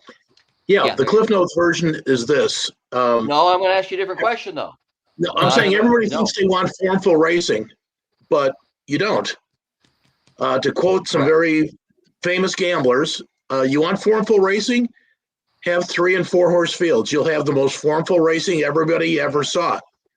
Nobody would bet it, but you'd have the most formful racing you ever saw. Well, the remember, Derby goes with, we have two very distinct audiences. A very select few that handicap like you do all the time. Thoroughbreds, they get lots of. But what we're kind of trying to appeal to is the guy that brings his family and they go to the track and they come back again. Now, what I want to ask you, though, Larry mentioned about elimination races. What's happened with the elimination races, Larry, and Michael can attest to this more than that because he's a handicapper. I don't bet. I wasn't a catch driver, so that's why I pass it over to Donald. Michael, they don't want elimination races now because guys like you, because you don't know, is the guy just driving to get in the race, to get him qualified. Isn't that true? So no eliminations. You guys don't want eliminations. Well, I don't. I think it's silly to have a elimination and give all your premier posts to the most formidable horses to make a final that's going to be worse. In other words, I'm not willing, I would never be willing to make my eliminations better to make my final worse. And that's all that they've done with giving the elimination winners the inside posts. It's made racing deplorable from a gambling standpoint. And you're going to say, well, if you're a horseman, who cares? Well, you're going to find out who cares when you have so little interest in your sport that your government start going, why are we giving you this money to have a 20 claimer go for 14,000 when we could be giving it to the teachers union? We could be giving it to the police union. Obviously, nobody's interested in their sport the way it's being presented. So this is what I've been talking about for 20 years on deaf ears. Freddie seems to agree. Gordon seems to agree. This sport does not have to be as predictable and boring as it is. And we've made some very bad choices, and we need to make the sport more exciting. I'm talking about major stake races. No, I know what you're talking about. Where if there's a 6-horse field in a major stake race going for $2 million, I could guarantee you that they're not going to be single formation in any part of the mile. And it'll be a very interesting race. I'm not talking about regular overnights. I'm talking about when the final comes, the horse that wins should be recognized as the best horse because he beat 3, 4, 5, or 6 of the best horses, and there was no 300 or 400 to 1 shots getting in the way of somebody else that might have beat him. The winner, in my opinion, has to be clearly the best, and the only way you're going to have clearly the best is to have as close to a match race as you could. I know that would never happen. I know it's a stupid argument, but that's that's. I'm going to jump in here. I'm going to jump in here. You had to get off your chest. I'm going to jump in here. I'm going to jump in here for 1 second. What's the greatest race that Secretariat ever raced in? Everyone's going to say the Belmont, where he won by 30 lengths. How many horses were in that field? It was a 5-horse race. Yeah. Right. Small field. But you know what? They still talk about it today. And I say, about our industry with the breeding and the trainers, and it's not all drugs. When I hear that, okay, look at ours. They almost go faster every year. And the thoroughbreds are still talking about Secretariat 1973. They're doing something wrong. Not only are they not going any faster, they race so little. I owned a few of them, and it was a disaster. And the Taylor brothers that are tailor-made, they're about the biggest thoroughbred agency, the sales agency. They said they couldn't get people into it because, the friends didn't like it. They don't race, huh? So, Larry, yeah, that's not to finish it up. That could go the other way. Or what if going back to that was a classic example because they showed, and because I've known Mark Capone for years, so it was nice to see his son. It was like seeing one of my sons do well. That Braxton boy took a chance, and boy, he was almost beat Blueprint. So, and then he was good again the next time, and so, yeah. You know what they say, Larry? I would be as frustrated. Don't get me wrong. Nobody would be. It was more frustrated than I would be. And by the way, I tip my hat to Brian Sears. He never put Muscle Hill in the wrong spot once. Now that's hard to believe. Getting back about the post positions, Michael, the only interesting thing about that is you could look at the other side that the public does feel that, and put it this way, you and I we got to care about all the others, that they think that by getting your pick in the final, that it does promote that the elimination is more of an actual competitive race. Because, by the way, you laugh at this because they choose post positions so differently now. Donald said, when I said to Donald earlier about talking to Brian Sears, one of the two conversations I did have with him was when they were drawing the Hamiltonian and going across past the Newark airport, and the phone rings. And I'm thinking, well, he never calls, very rarely. He said, I wanted to know, what do you think, because, we're going to get a chance to pick our posts. Yeah. I threw it back at him. I said, what do you think? Quote, well, I was thinking 5 and we'd rock from there, unquote. Really? I said, if I can get the rail, are you kidding me? Ronnie had some beach somewhere over the half at 52. He'll have you over the half at 54 today. And I teased Ronnie about that, and that was true. And the interesting thing was Explosive Matter picked first. They picked 2. Then the same thing happened with Holiday Road. Chuck Sylvester picked 2. I picked 1. And that was one of the biggest days ever in harness racing at Muscle Hill and Holiday Road. Again, they don't choose. They seem to choose the middle of the gate, and you see them now. Like Chris Ryder had the one. He was an artist, Yankee Skyscaper, didn't he? He won the North American Cup. Yeah, he didn't have a chance to choose, but the only position that was left was the rail. So that I don't know what to say, about today, but that's supposedly why I think, if you ask, there's 2 extremes. It seems they either want no eliminations or they want to think that they're competitive or they don't want to bet on them. Isn't that the case, Michael? Well, it's from a gambling standpoint, I'm not trying to figure out who the best horse is. I'm trying to figure out who's the best odds are. So there's the paradox. The horseman, of course, wants the best horse because he's got the best chance of winning. But the gambler's in a totally different situation. And the more balance that race has, the more it's going to handle. But more importantly, the more purse money it's going to generate. And perhaps if you start having races that create a lot of interest, you could build it as something. It's a good idea. But again, it's we have to get people there first. And I don't know what to say because I only know by the kids and kind of what Freddie said that, that nobody mentioned. Because by the way, in my early career in the media training business, when I go across Canada, if you're in Calgary and Edmonton and you mention harness racing, they know Hervé, huh? Remember, Hervé was given the Order of Canada with Jean Beliveau and Gordie Howe. It'll never happen. It never happened before, and it'll never happen again. So that was the the heyday of harness racing. Didn't the same thing happen to Cam Fella? I think it did. He got some incredible human I'll tell you award. another one.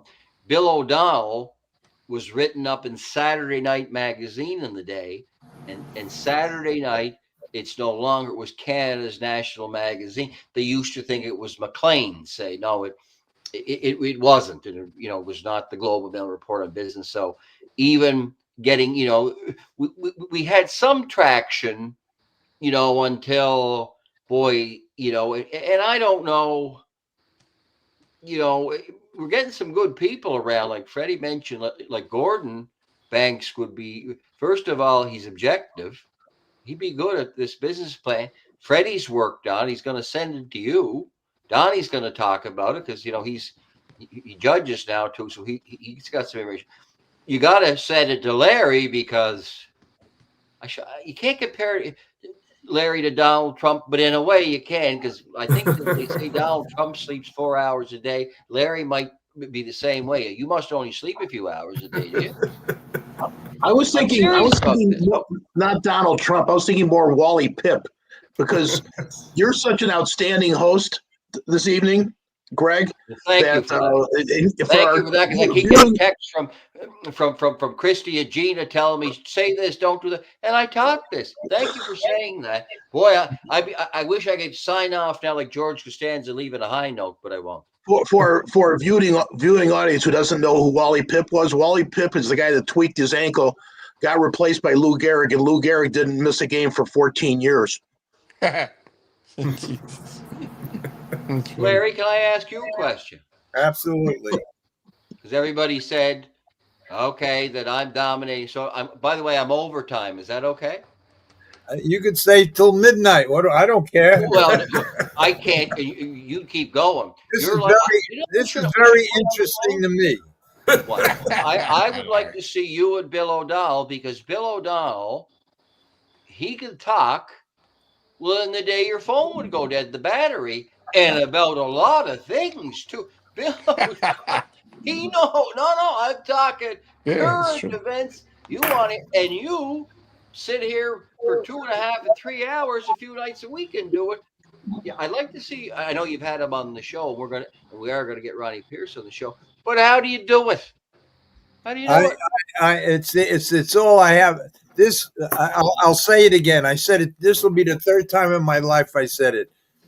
The business that I always wanted to be in was the horse business that we're talking about now. It was my whole life. I just took the wrong path because of certain situations. But now, in my twilight years, I just love listening to all of this stuff. It's all I ever wanted to do, and because I've been out of it, the passion, huh? I do. That's all I wanted to do. When you spend, as many years as I did in the game, and I never, when I got to the barn at 5, 6 o'clock in the morning, I was there all day. I never left. In the afternoons, I used to stay with the veterinarians all the way up. And the blacksmiths. Yeah. And that was my whole life. If I was in Delaware or something near a college, a veterinarian college, I would go to the college. I would talk to them. I really loved it, and I got involved in it, and that's all I wanted to do. And now that I'm out of it, and I hear, and I'm able, and the only good thing about this podcast, and the only reason I started the podcast to promote the book. After the first 10 episodes and the book was picked up by Hollywood, I didn't want to do this no more. And then I got phone calls from my friends saying, listen, I haven't seen you guys in 10, 15, 30, 40, 50 years. So I kept it going. And I hadn't seen Freddie. I hadn't seen Michael. I haven't seen anybody that comes on the show in 40, 50, 60 years. And on the weekdays when Joe Guarino comes on, and Anthony. We haven't seen each other for 40, 50 years. We talk about the old times with Freddie, and it's just It's enjoyable. it's Well, what what's I do. interesting, But you what would think, to Michael's point, when Michael said that Greg would be the best host, I told Greg the first time he was on that he should have his own show. This is not my thing. flattery will get you everywhere, by the way. I but it's the truth. This is not my thing. I press wrong buttons. I No, don't. no. But you have this relaxed style that make us want to talk. Like, remember, everybody else, you know, when I was in my early years in the media training business, the average quote was 8 seconds. Imagine how many seconds you go for with 2 or 3 times a week. So you're not getting off that easily. You're doing a great job because you kind of create a relaxed environment. You're non-confrontational. You're a gentleman all the time. And by the way, I've talked to some top horsemen. You have a lot of respect. They say you were very good. It's a shame what happened, and we all know about that. It's a sport where we need all we can get.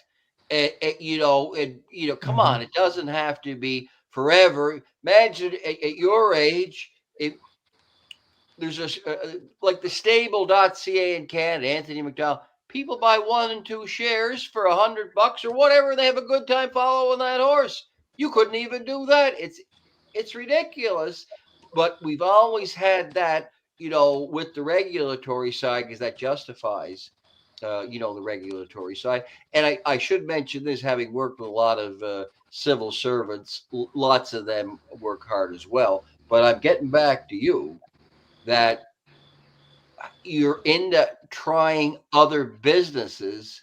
And I can tell you, but the sounds of you, enough is never enough for you. Your quote earlier, you won't stop.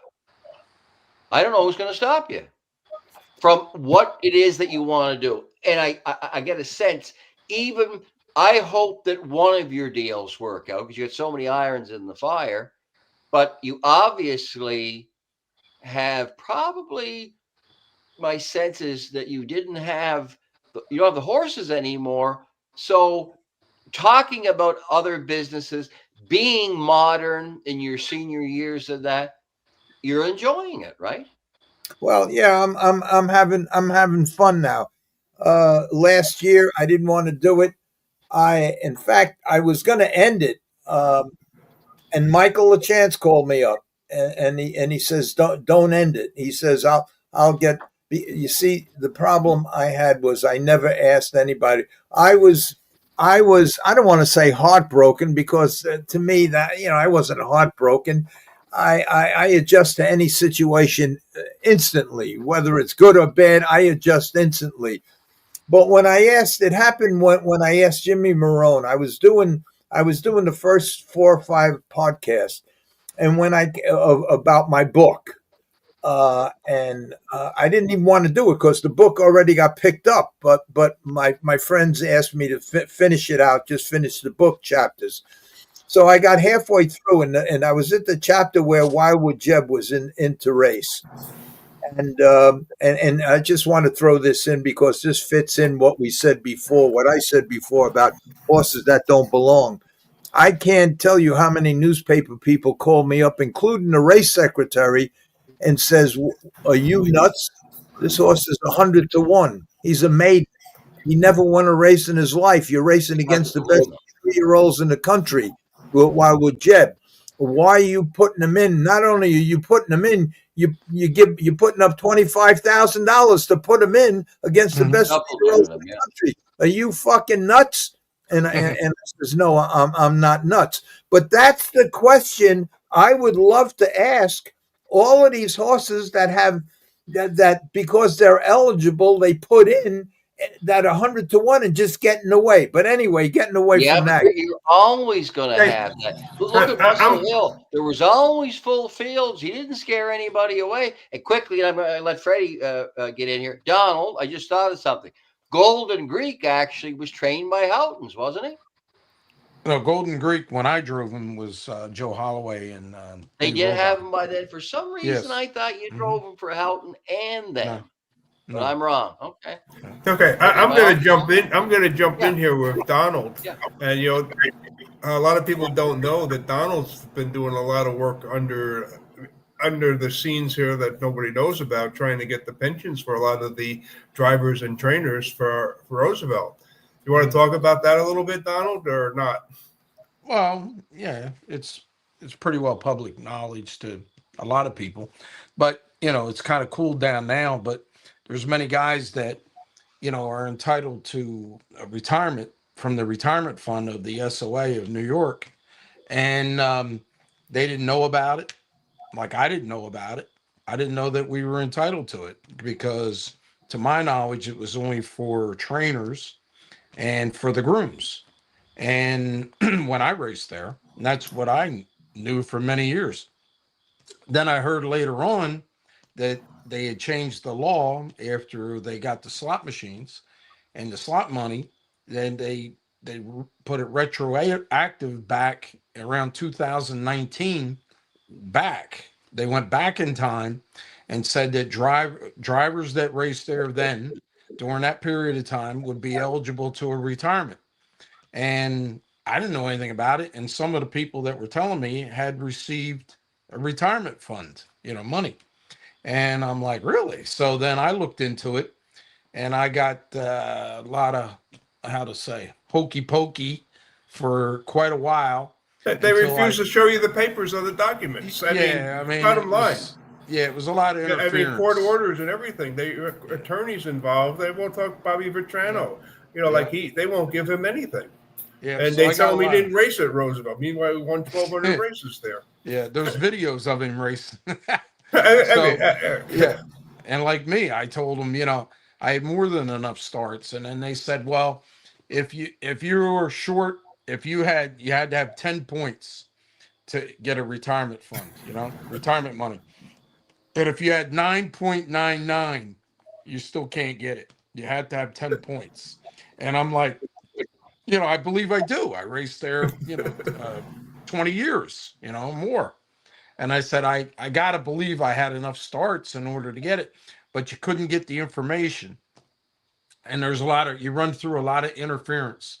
So finally they gave in and they found that I did have enough starts and they sent me some documents and then I had something.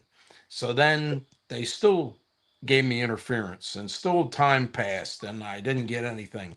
And when they told me that I was going to, so then I turned it over to an attorney and with the documents that they gave me, he wrote them a letter and then sure enough, then they did. But like I said, I felt bad for so many people that are definitely entitled and they haven't gotten anything. And then Bob is one of them. Bob Vetrano had raced enough and he still wasn't getting anything. And he was getting the same thing. Insto had to fight them. Sonny Patterson had to fight them. I mean, it just, you guys didn't race here. Give me a fucking break. Yep. I mean, excuse the language. It's unbelievable, and they went through a lot of interference. Like I said, they put up a lot of walls, a lot of firewalls you got to get through. And that's what happened. You know what I mean? That's what happened. Let me finish what I started to say before Gregory leaves, because it's important to me. The reason I wanted to stop after my book was done was because when I did the segment that was in the book about Wildwood Jeb and why I supplemented him for $25,000, and he had all these massive problems that I corrected, and nobody knew who he was, and he was 100 to 1, and everybody thought I was nuts.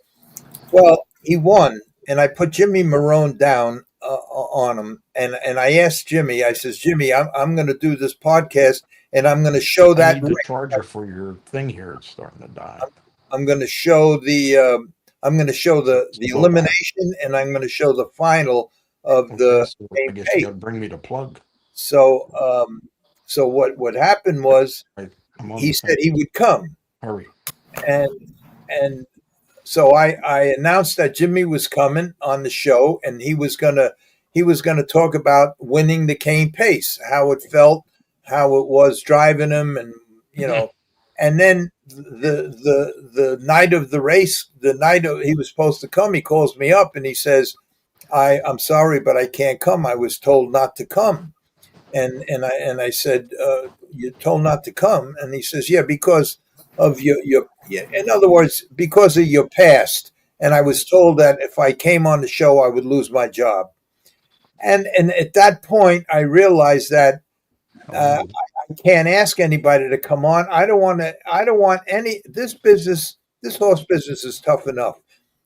They don't need somebody like me and my stupid podcast to put everybody in jeopardy for coming on a podcast. So I never asked anybody. And that night I made up my mind. I says, when this thing is over, when I'm finished talking about my book, the last chapter, I'm ending it. I didn't want to do it to begin with, but I'm ending it. I don't want to put any of these hardworking guys that sacrifice their life every night out there to be in jeopardy because they came on my show. And that No, was come on. Michael That's not true. That's not well, true. Michael Chance called me up and he says, I'm coming on. And then Billy O'Donnell came on. And then we're gonna have Ronnie Pierce on. And then now it's not like a mortal sin to go on. And keep going then. I feel good about it. No reason to stop you again, to me. And as they say, for a lot of you who don't know, I media trained many executives from Fortune 500 companies and politicians. I'm watching the race in New Jersey. I trained Jack Ciattarelli, who's a few points behind the Democrat, but he lost in a recount, last time when I trained him. So with me saying that, if I tell you you're doing a good job, I think I have an opinion on it. So, I think you really created something nice. The only issue is, and that's the same, what I feel bad about Freddie, it's to monetize it. Like if you're here doing it anyway, it's a shame that but you need so many hits, to do it, or get a sponsor like Freddie. Like I don't get that at all. Like because remember the business, not for us, but for many people, it's very good. Look what the yearlings are selling for now. There's got to be lots of people that could help fund a Freddie or help fund your show, because I'll tell you what has been helping. It's been doing the driver tributes. That has helped tremendously. Yeah. That was Larry's idea. I have started a new one, which is Bill O'Donnell. So I'm working on that one. And so that one will be the next one that will be released. There's a couple others in the works that will be coming out. And I'm also, there's a couple other surprises coming in there that I have planned out there. But I was going to ask Donnie to come back in over here, but Donnie left us. So I think he's having He's not gone far. He'll be back. No, he'll be back. I want to hit Larry again. I got more questions for you. Go ahead. I want to ask you a few questions. This one, actually, though, Joe Garino. Yeah. Well, I said, Joe, he's he's your Ed McMahon. Yeah, no. He is what he is, and he has this calming demeanor as well. You guys set an environment that it makes people want to talk, and you let them talk. Which sometimes I'm not very good at it. I'm my own worst self-critic. Joe Garino, I was told the other day, and he could punch it in the chat. Would Joe be watching? Do you think, Larry? Oh yeah, he's watching. Yeah. I'm told that he started out with Billy Houghton. Did you know that? I didn't know that, no. Well, now that I think, I asked a guy, Jimmy Orvidorf, who had Grady Saddlery, which everybody went to in the day. He had the one of the best. You got him on my show. Yeah, I had him on Freddie's show. He says I said to him the other day about Joe Garino, and he says he worked for Houghton's when he was young, which is because I want to ask him this question. This will be if he worked at Houghton's. I know he knew my uncle Bernie Peck, even if he was gone before then or he wasn't. But again, he looked after Meadow Elva and Keystone Pioneer, and I wonder, and I met Joe once in the paddock maybe, but I remember, how well Joe did. It was George Anthony, and then Joe Garino took over. By the way, George Anthony's back announcing, and he's a very good announcer. So if Joe could respond to that, I'd like that. Larry, how did you end up with horses for Stanley Dancer? Because I can't imagine Stanley Dancer giving anybody horses but himself. What happened? What happened was I was in a lot of trouble from 1971 until 1978. In a lot of trouble. I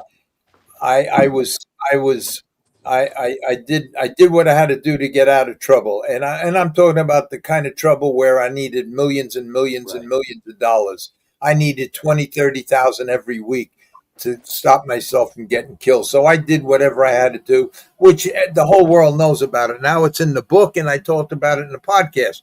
However,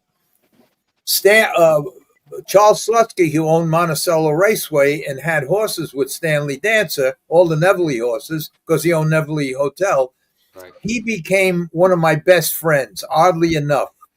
And he and through the first 2 or 3 months, I got to Monticello in '71.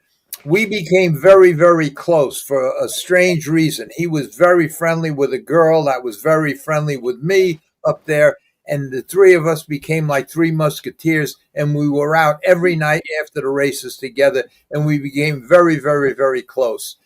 And it got to the point where there were times when I needed help. I had to come up with 15, 20, 30,000 every week, and I needed cash flow. So I talked to Charles Slutsky about it once, and I said, "Listen," I says, "as a friend, can I talk to you as a brother, and without getting myself in trouble? Because if I don't ask you and I have no answers, I have to make other decisions."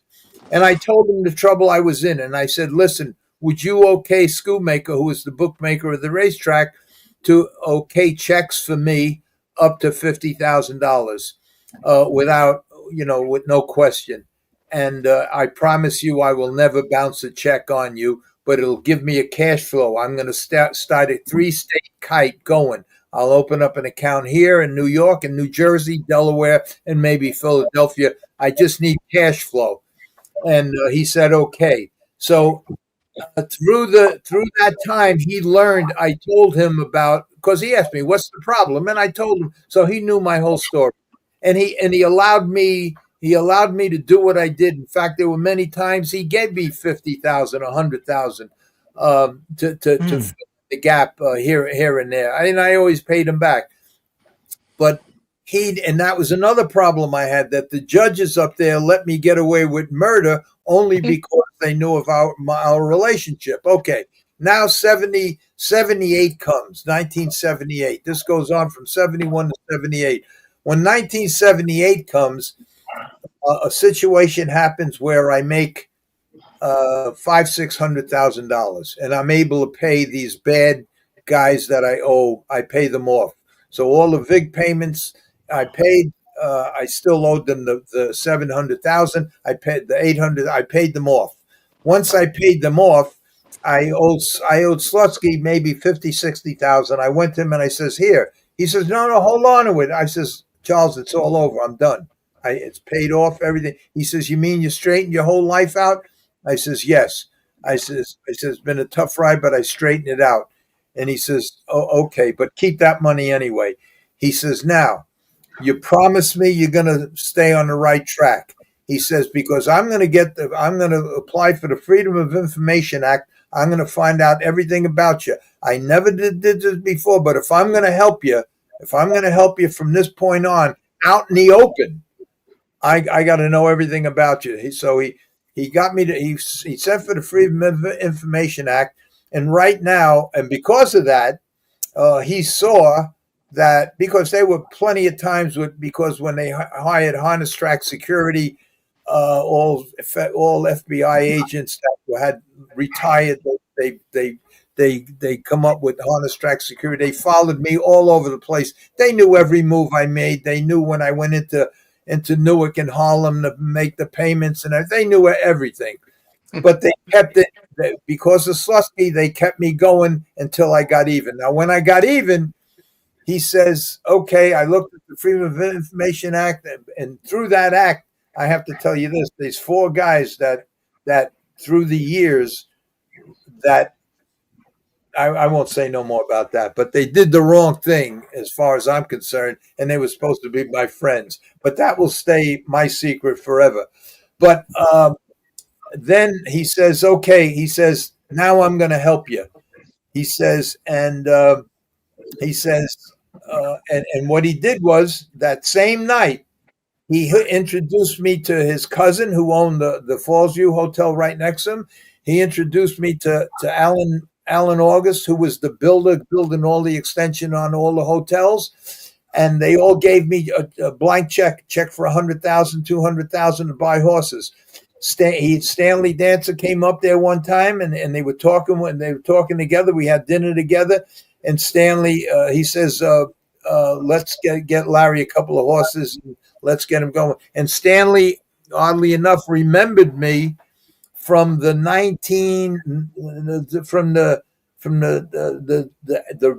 full page write up I got when I first got to Roosevelt, because I think I won 7 out of the first 10 races I was in, and I beat Stanley and one of them Houghton and one Schulte and one, and the newspaper person interviewed Stanley Dancer, and he said very good things about me, and he remembered me from then. And he says, "I wondered what happened to you." He says, "Yes, I will help you." And he says, "What do you want to do?" So the first horse he ever gave me, well, he says, when we get to Florida, he says, I'll send a couple of horses over. So the first horse he sent over right away was Neville Leader. He had a couple of bow tendons, and he stopped with him as a 2-year-old. They pin fired him and everything, brought him back as a 3-year-old. He got him down to miles and 20, and he broke down again. And that was the first horse he gave me because I told him, I says, "Yeah, give me that one," because they were talking about horses to give me. So that's how Stanley helped me. And then he got his cousins. Charles got his cousins, and then he let him know it. And what happened was, I got Neville Leader to the races, and I went to Stanley and I said, "Listen, you guys own this horse." I says, "It's only right that you drive him." And so Stanley says, "You got him to the races?" I says, "Yeah, he's ready to qualify." So this was in Florida. So Stanley come and qualified him. And he said, he asked me what I did. He says, "The horse is unbelievable sound and this and that and everything else." And I says, "Would you drive him?" He says, "Yes." And he won 4 races in a row with him. And then he said to me, then we shipped back. And when we shipped to Monticello, I went to Charles, and I says, "Charles," I says, "I have a buyer for this horse." He says, "Well, sell him if you want." So I called up Stanley, and Stanley says, "Do whatever you want." So I sold him to Annie Beleza for $100,000. And I gave Stanley the check, and Stanley and Charles, they told me to keep the money. I kept all the purse money. They gave me all the purse money and all the and the 100,000 for the horse. They gave it to me, and Stanley said to me, he says, and by that time I was on my way because Stanley talked good about me. Everybody knew that Stanley. Everybody says, what's Stanley Dancer driving a horse for Larry Rolla, So the word was out there that Stanley was helping me because nothing stays quiet in the horse business. Something happens in California, the next morning you hear about it in Yonkers. So everybody knew, and everybody knew what I did before, and everybody knew I turned the corner, and everybody knew who helped me. That's how Stanley Dancer and Charles Slutsky got me on the road. And within 4 years of 1978, I had 7 very wealthy owners, and I had over 100 horses. I had 30 yearlings that Fred Bradbury worked for me. That I bought a training center at Sunshine. What's that place in Florida? Sunshine. Meadows. Yeah, I bought a barn there for 40. Me and Carl LaClaus were the first ones to buy barns there. And I had about 30 horses at the Meadowlands. I had a couple in California, and I was just having a ball. And I had a bunch in Florida, and I was just having a ball. And it was all because of Stanley Dancer and Charles Slutsky. And as soon as Slutsky died, he came to the barn one morning in Florida, and I'll end it with this. He came to the barn one morning in Florida. A big black limousine pulled up in 1984, I think it was, 83. And the limousine driver got out, and he says, Mr. Slutsky would like to see you. And I says, well, tell him to get out of the car. I'm working. And he says he can't. So I went to the back of the limousine, and he was sitting there with a big oxygen tank hooked up to his face, and they took the mask off, and I said, what's the matter, Charles? And he says, I come to say goodbye. And I said, what's the matter? And Charles did a tremendous amount of cocaine. And back then everybody thought it was a party drug, but he did a lot of it, a whole lot. And many times he was up for 3-4 days. And he really abused it, but nobody knew the side effects, the end result. And the end result was, he said, the doctor said, I have a heart of a 100-year-old man, and they want to give me a heart transplant. He says, and I'm not going to do that. And they gave me a couple of months, and so I come to say goodbye. And I started to cry. And he says, and he pushed me out of the car. And I was standing in the door, and I closed the door, and that was the last time I saw him, except when they buried him. I flew in. That's an interesting one. So right after that, but it was right after that is when, and I'll end it with this, but let me end the story with this. It was right after that. Because of that man and Stanley Dancer, I had over 100 horses in training, including the yearlings. I had a full barn that I paid for $1 million at Sunshine Meadows, 40 stalls. I had 7 homes. I had 30 horses at Roosevelt at Meadowlands. I left my brother maybe 20, 30 horses at Monticello. I don't remember. And I used to take my mother to Monticello for lunch every Sunday after my father died. So if I wasn't racing on Sunday, I would shoot up to Monticello, take my mother to the races for lunch on Sunday afternoon. And one day there was a kid that used to work for me, saw me in the dining room, and he come over to me and he said, you're going to be here for the last race. And I says, I don't know why. He says, well, here, if you are, he says, play these numbers. And obviously they did something in the last race. I says, okay, thanks. And he left. So the last race comes, and I asked for the check because I always left my car in valet parking because they all there, because I raced there for 10, 12 years. And if I wasn't the first one down, I would jam up all the parking. But my mother says to me, who completely innocently, who never knew nothing about racing, she says, didn't you tell that boy you were gonna bet this race? So I says, yeah, but we gotta go. She says, but why are you lying to that boy? I says, all right, Ma. So I says, all right. So I went to the window and I bought a $3, I think they were $3 trifecta tickets, something like that. And I bought a $3 with the 4 numbers he gave me. And I sat down, the race went off. I win. I go to collect the money. It was $1,600, I think. I don't remember. And I says, here, Ma, you won. And she was all excited. I go down. 4 months later, I'm there every Sunday. 4 months later, the security guy comes to me and he says to me, they want to see you upstairs. And I says, for what? Well, they have a race that they were. I says, look, I don't want to get involved. I have no horses here. I wasn't in any. I haven't raced here in 2 years. I don't want to get involved. No, please. And this was a guy, security guy, that I got the job. When he was looking for a job, I made Slutsky hire him. He raised to be the head of security. So I says, all right. So I go upstairs, and sure enough, there they are, harness track security, the state police, everybody's there. So they says, look, all we want is a professional. We have a bad race. We need a professional opinion. That's somebody that's not racing here that's to tell us that this race, so we could just put it to bed because we can't get to the bottom of it. So I says, look, I know I'm going to get fucked here, but put the race on. So I watched the race, and I said, listen, there were 3,000 claimers. Every 3,000 claimer on the grounds is sore, is lame. They're not even racehorse sound. But you have to race them, because if you don't, the race secretary says, gets your horse off the grounds, so you're forced to race him. Plus, the track is hard as a rock. It rained all day. You scrape the track. You got 3,000 claimers. Anything can happen. The favorites, you don't bet when it's wet. You don't bet.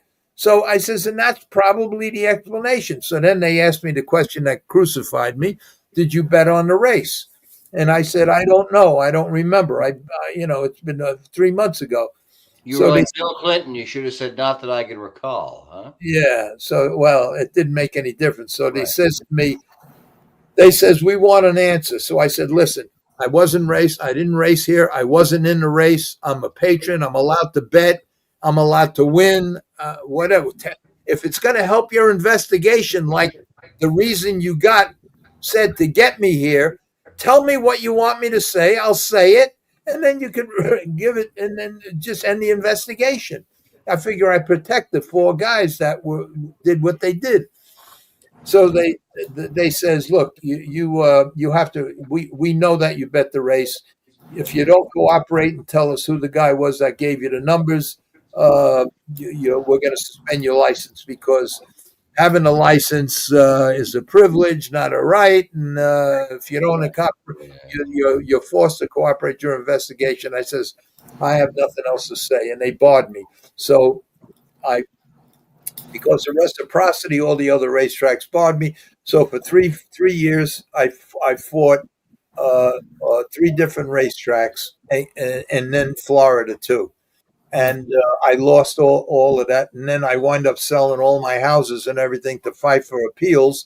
And I wind up, trying to maintain everything I had without working. And by the time 1987 came, I was completely broke. I lost all my lawsuits. I lost everything. And that was the end of that. So they waited till Slutsky died, and then they crucified me for something I really didn't do. But again, nobody else would be able to take that. You're still going. I wish I had your attitude. That's, you said, or Donald said earlier about good horses with their attitudes. That's obviously, Larry, what's kept you doing whatever is your attitude. You just get up and do it. And yeah, but you know what got me? It was like the Al Capone syndrome. They put him in jail for income tax evasion. I mean, anytime he killed 300 guys, they put him in jail for income tax. Same thing with me. I got away for 7 years doing bad things.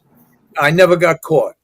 And that's why a lot of people on this podcast, they asked me, because I made the mistake in the beginning when I decided to go on. I says, okay, now the show's going to be about anything goes. Ask me any questions. And then they start asking me questions that I didn't want to answer. Well, here's a notice, though, if I could say something. And I'm watching the crawl, if you will, of the chat.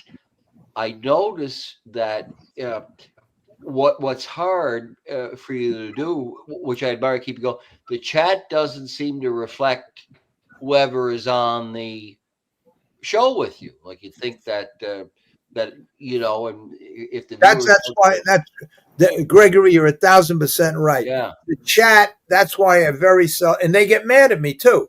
But the chat is become a social club. They talk amongst themselves. Like I'm surprised. You kind of say, listen, and again, knowing something like that, I think you target your audience. You have an idea who watches you and you speak based on that. I know every question I asked tonight, I thought, well, because, you know, I'm going to do with that it should be based on what the audience would want to know. And then you also have to change because they said, you know, with Donald, I mean, I don't know why I even thought about the left-hand thing. By the way, another thing I just thought of, Arbro Nesbitt was owned by Duncan MacDonald. Now, Duncan MacDonald was from Sydney, Nova Scotia. He owned Fresh Yankee, Armbro Nesbitt, Armbro Uzo, Armbro Ontario. I'm a Lula. Go on here for a while. He drove in the, I guess it was the Messenger or the Cane. And somebody got up the rail and beat Armbro Nesbitt. Do we know who that is, Donald? Yes, I do. Who was it? Smog. Who was driving? Vernon Dancer, my You father. got it. That's good Stanley's trivia. horse. That is was true. Stanley's horse. Stanley's horse, and he had the 9-hole, so he got the following. You know, he ended up getting away third, but then the horse pulled out of the 2-hole, believe it or not, and then he moved up into second. And then turning for home, Armbro Nesbitt always bore out. And he bore out, and my dad got right up the inside and won the race. Well, yeah, Duncan drove him. Joe O'Brien, sometimes he and Duncan would have a little falling out because probably they say he was very rough, Joe. He might have had a hard time getting up the rail on him. But I can remember that picture too about Smog. See, it's funny how. Hey, Donald. Yes, sir. Explain those plaques in back of you with those horseshoes. Is this for the lucky St. Patty's Day or something? Yeah, you could say that, I guess. This was Lizzie Leebrook here. And like I was telling the story earlier in the show, that I drove her as a catch drive as a 2-year-old. I actually drove her for first time at Johnson Park. And first time I drove her, I said, wow, what a horse. And Dr. Lee owned her, and Hervé wasn't there. He didn't show up. They had him down, and they put me up, and I set a track record with her there that day of 2.5 and a piece. And just to give you an idea, the track record at that track had held for a long time for a pacer was 2.9. Okay, and I beat it later on with a horse called Majestic Bow in 2.7. But as a trotter, to go in 2.5 and a piece over that track was amazing. So then she raced in a couple more fair races. I drove her and she won. And then we went to Gateway and she was very rank and she went down a half in 58 and got beat, finished like third or fourth in that race. So then Doc talked to me and he said, you know, she had the sire stake final, the fair final coming up, and then 2 legs and then the final at Frio. And he said, you know, what can I do with her? Would you train her? And I said, look, you know, she's going to race here in New Jersey. I'm in Long Island. I said, give her to my dad, right in New Egypt. So I gave it to my dad. We made some equipment changes on her so she would calm down. And she won the final in 2-4 at Show Place. And I went to the half and 4 with her and come last half in a minute. I mean, she was totally different. Then the 2 legs of the sire stakes at Friel, she won both of them. And then the final, she won the final here in 1:59 and set a new track and world's record at Freehold. And she's off by herself here, as you can see. And, you know, my father had the plaque made up and gave it to me as a present. And this is her many years later. I went to the farm to see her when she was retired. And they had her out with other yearlings as like a mascot, basically. And that was her. But she was a terrific horse. She really was. And then she won a leg of she won the Yonkers Trot. And here's the Yonkers Trot. I won. Nice photo. Yeah, she won the Yonkers Trot. And that's Dr. Lee standing here in a red shirt. And, you know, we're you know, she's a horse that she could fit into the immortal horses for the Hall of Fame. So we're hoping that she gets recognized and possibly we get in the Hall of Fame coming up. So that's one thing that we're looking forward to. And then the other plaque I got here is for Valley Jewel.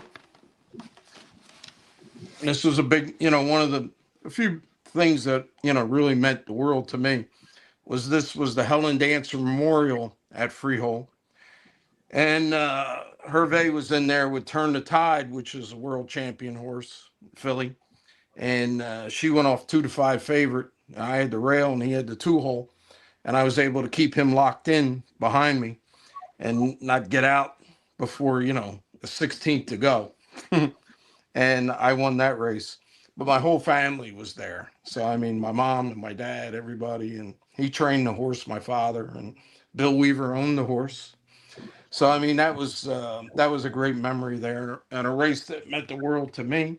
Yeah, and I'm going to tell another one you got to mention too. Another trivia question: very few fillies, Atlanta won it, but few fillies raced to the Hamiltonian. Donald trained the dam of Pampered Princess. Mm-hmm. In her 4-year-old year? Is that how it worked? Yes, I believe so. Yeah, but did you race her? You raced her a year because she used to win the Open down at Dover. Yes. Yeah. And then With that being said, gentlemen, thank you. I'm going to let you guys finish up because I've. Thank you, Greg. Oh, okay, Greg. Pleasure anytime. And Thank you for coming on, Greg. I really appreciate it. Thank you. Good to see everybody. Keep it going. always a pleasure. All right, Craig. Yeah. Good talking to you. Get my number off of Freddie. I will. Okay. You're welcome. Good night, everybody. Thank you. Good night. Good night, Greg. Good night. Sure. Okay, the three of us. What happened to Freddie? Where is Freddie? I don't know. Freddie disappeared. But this was the other thing that meant world to me too. Here, I won the father and son driving championship with my dad, and man, I can't even tell you. That still is one of the greater moments in my life. Okay. What I wanted to talk about Michael about is we have the I'm going to call it the Roosevelt Raceway International Trot coming up this weekend, but it's now the Yonkers International Trot. Mm-hmm. So what are your picks in there? I think it's an incredibly interesting race, and I like route racing. I think route racing should be everywhere. At a distance, this race is at 1.25 miles, and Right.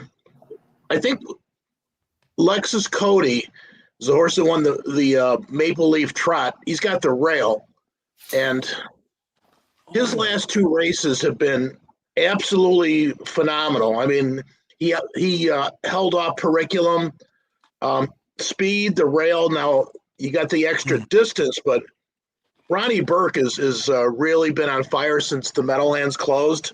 I mean, everywhere. And this horse, I think, should be the favorite. I don't know if he will be the favorite. I think his main competition is going to be Periculum. Periculum, I thought last year the horse wouldn't get around the turns, but I was wrong. He was a very good second against Jiggy Jog. He draws the 9-hole, which could be a blessing or it could be really bad because you're kind of stuck because there's 2 trailers. And the second trailer is the horse I kind of like, which is Honeck coming in from France. This is a horse that's won $3 million. I think 2 years ago he won the Elite Lap. I might be mistaken, but I think it was 2 years ago he won the Elite Lap. He's a spectacular. He's like a French hero. But unfortunately, the 10-hole in a race like that, it's a very difficult post because you're going to have 2 tiers in that race more than likely. And there's other horses. There's this Etnos Kronos that he was tremendous in the elimination for the Maple Leaf Trot, but it parked out. He really couldn't generate a valiant try against Lexus Cody. Lexus Cody just went too fast. Maybe we'll see his best. Geocache is another horse that's got a Euro that's got some very big credentials that I think has got a possibility. But I think the most intriguing part of the race is that Double Deceiver, who's I think probably the top European threat, a horse he used to race here. The trainer also trains the 2-horse, and in a race like this, Yannick I think is going to be he's going to want to use this horse as a blocker, going into the first turn. So that horse, even though I don't think he's a contender for even the show or place, he's going to play a major role in this race. So it's a mile a quarter. I think Lexus Cody will be the favorite. Double Deceiver looks like the top Euro. Periculum, a horse that's everybody's familiar with, but I'm going to go with Honig, the French horse from the post position, number 10. And again, it is at a mile and a quarter, and it is a strategical nightmare. And I don't know how I'd like to see what Don Dancer thinks about his most infamous race at more than a mile. I want to jump in because before you talk, Donald, I want to ask you this question, Michael. Which horses are representing which countries? I don't know. I mean, I think there's three. I looked at this and I couldn't figure out what horses are representing what country. I could find the ones that are representing France, Denmark, Norway, Sweden, Italy, and France. But who's representing the United States, Canada, and what other countries? I mean, they've done that's a good question. Yeah, we have Burke has 2 horses in there. Melander has 2 horses in, and I know Melander's the one horse is representing Sweden, but I have no idea what countries the other horses are representing. And this is an international trot, and this points up to very, very poor marketing on our sports part. Well, I mean, some of the $1 million race, and I don't know what horses these horses, what countries they. Some of the programs that are released are embarrassing, but I think Yonkers and Harness, the Racing Digest today, they put out a program that actually has the lines, and this is certainly important to see the lines from these foreign races, because these used to show up with blank, blank, blank, and then a time adjusted to a mile rate. Well, that doesn't do you any good. But at least somebody's trying, to give. I know that the Lexus Cody was folded in Canada and is U.S. owned. So I don't know what country that horse represents. But it is a very good race, and they do have a couple of very good $200,000 race that are also going to be contested at a mile and a quarter. And that for the people that aren't aware of it, that's a day card. So I want to say the post time is 12:20, and I think the International Trot, which is $1 million race, goes to 3:00. Wow. And I would assume that's for the European audience. Yes. Well, I would hope that because they're 5 or 6 hours ahead of us. So if that race goes to 3:00 New York time, 8:00 in the UK. Now, back at Roosevelt, when they had the International Trot, it was a 3-week event. You would start off with the American Trotting Championship, which would determine who was going to represent the United States in the International Trot. It was decided the week before the race. Then you would have the International Trot, and you would have. They did so much to promote that. They had all the Miss Universe contestants come over to the barns. They were there that week, petting all the horses, posing for pictures. And then after the International Trot, they would take the top 4 finishers from the International Trot, and they would race against the top 4 finishers, or possibly the top 5 finishers from the American Trotting Championship, and they would come back for the Challenge Cup. And so they made it into a 3-week event, and it was the most popular event on Long Island at that time. The place was packed for all of the races. And Donnie, your family was in quite a few of those races. Yeah, right. I know. Sumac. It was a ball. Right? It was a ball. Yeah. Somebody sent me a statement today, and I thought about it, and I think he's right. I'm positive he's right. That years back when they had the ABC system, that if you won a race in the mud, you never got moved up. You stayed in the same class. I think that's correct. I remember that being correct. Mm-hmm. Yeah. All right. Now let me just say this because I'm going to get hell tomorrow. And what Gregory Peck said was true.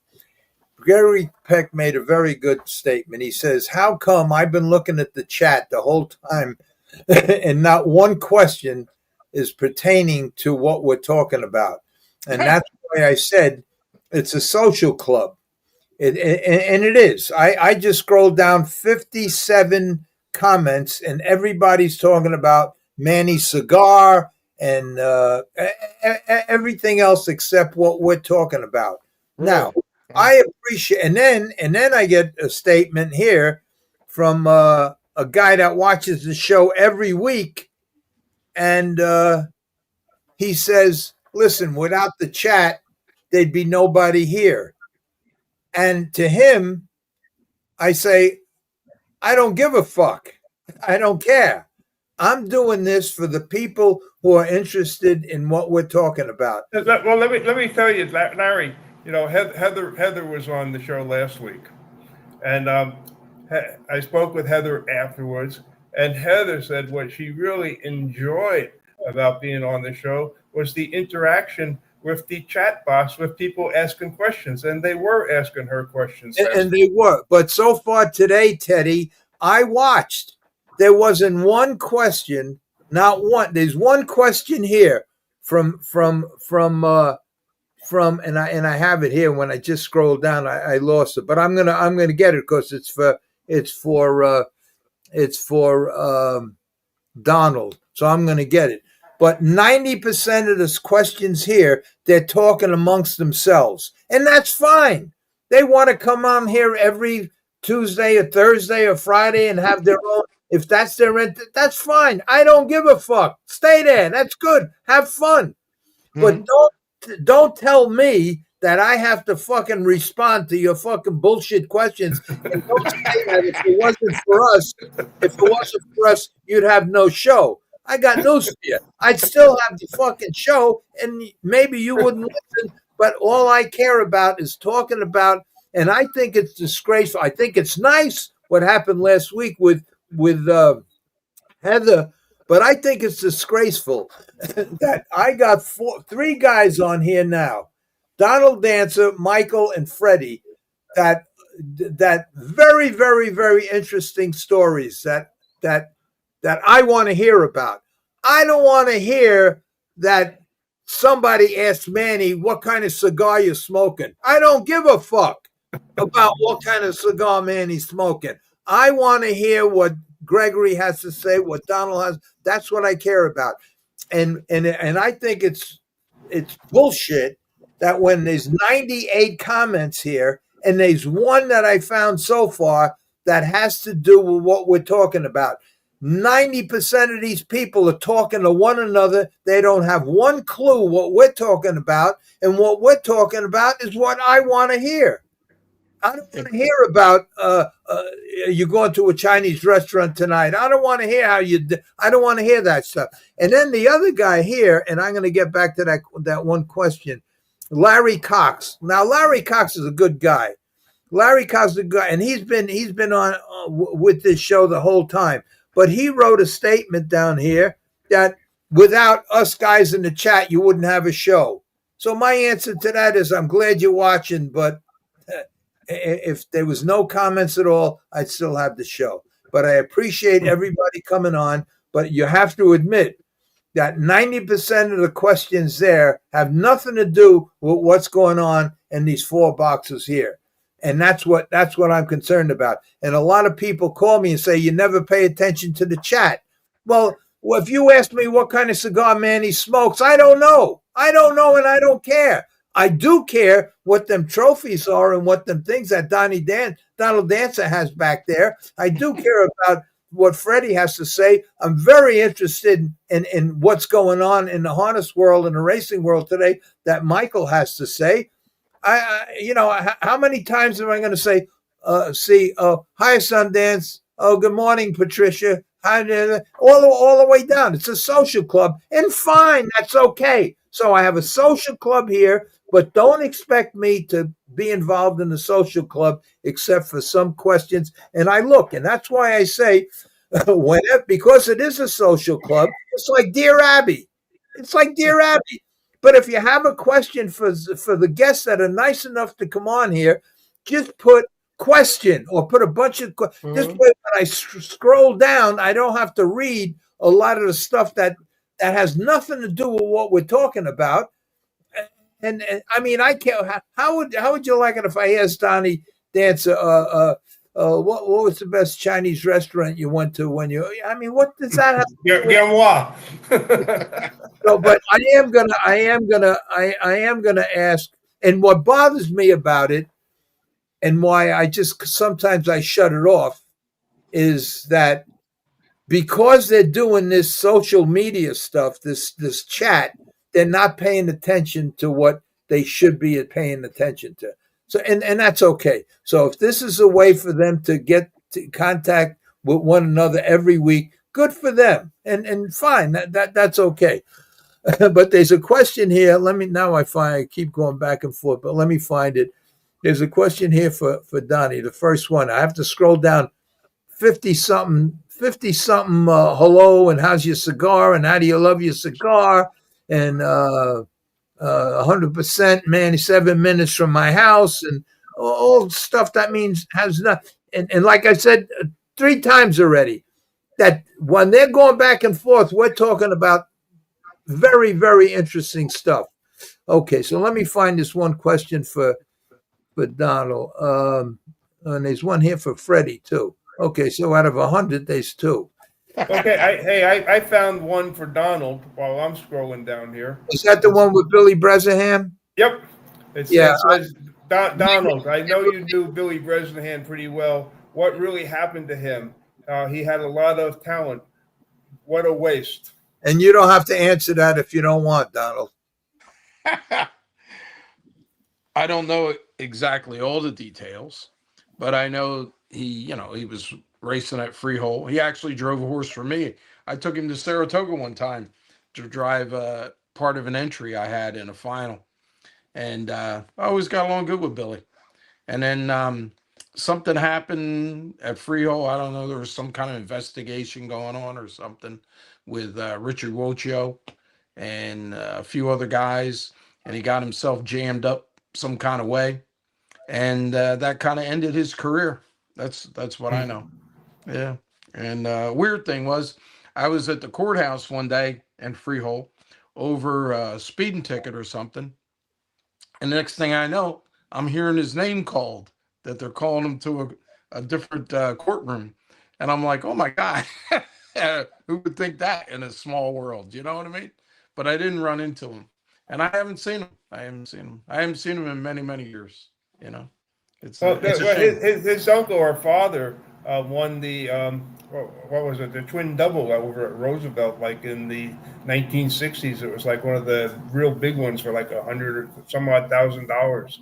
One of the first ones, and they had made the news in the papers all about that.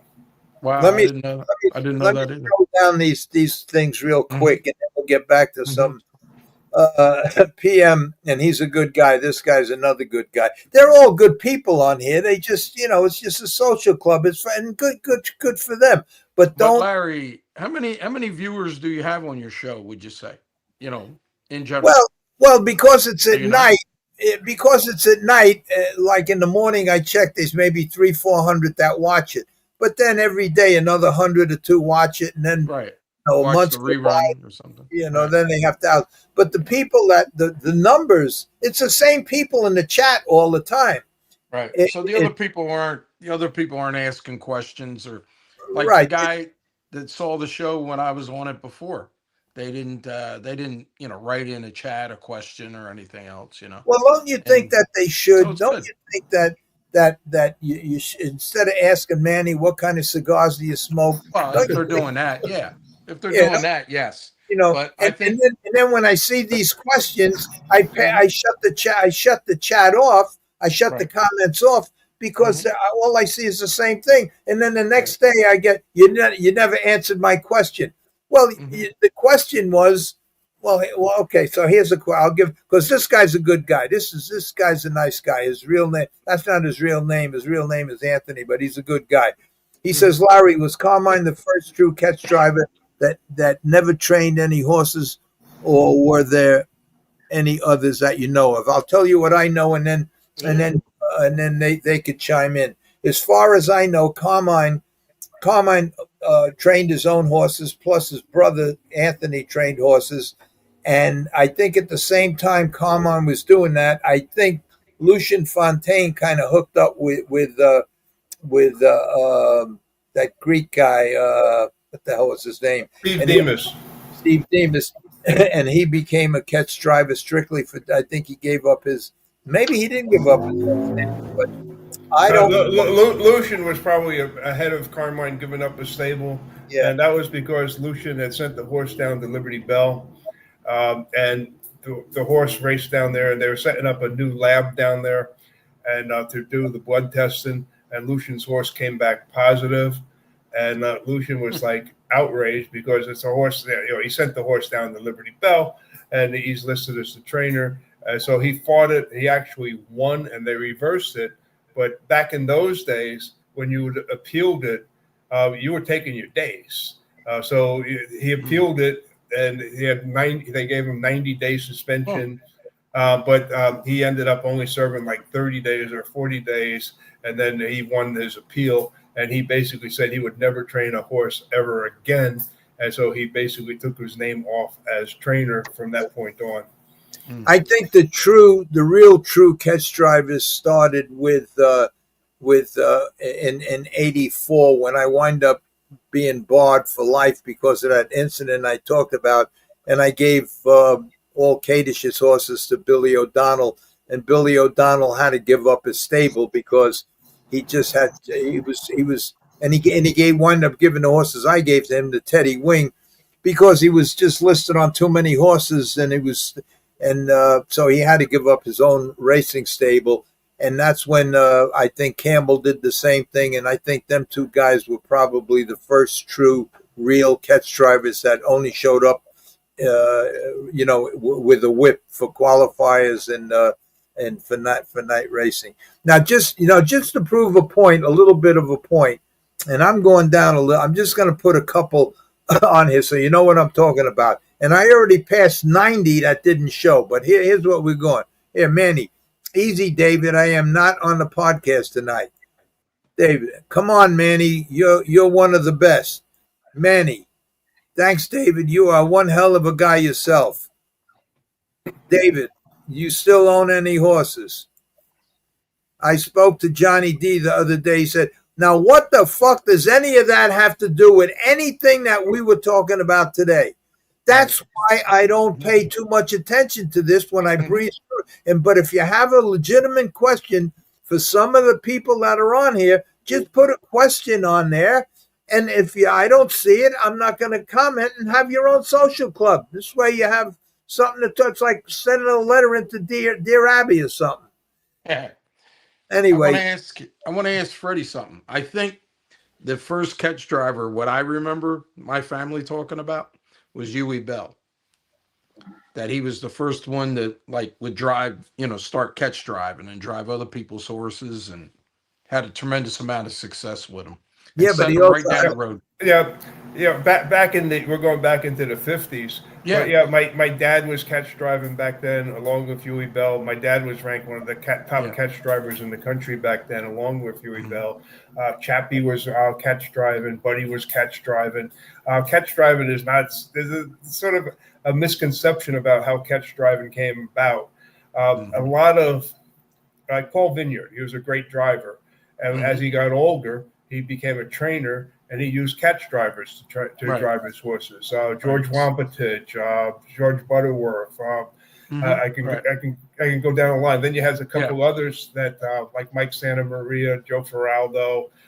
They would occasionally drive but use catch drivers. So catch drivers were around a long time. It wasn't something that just really popped up overnight.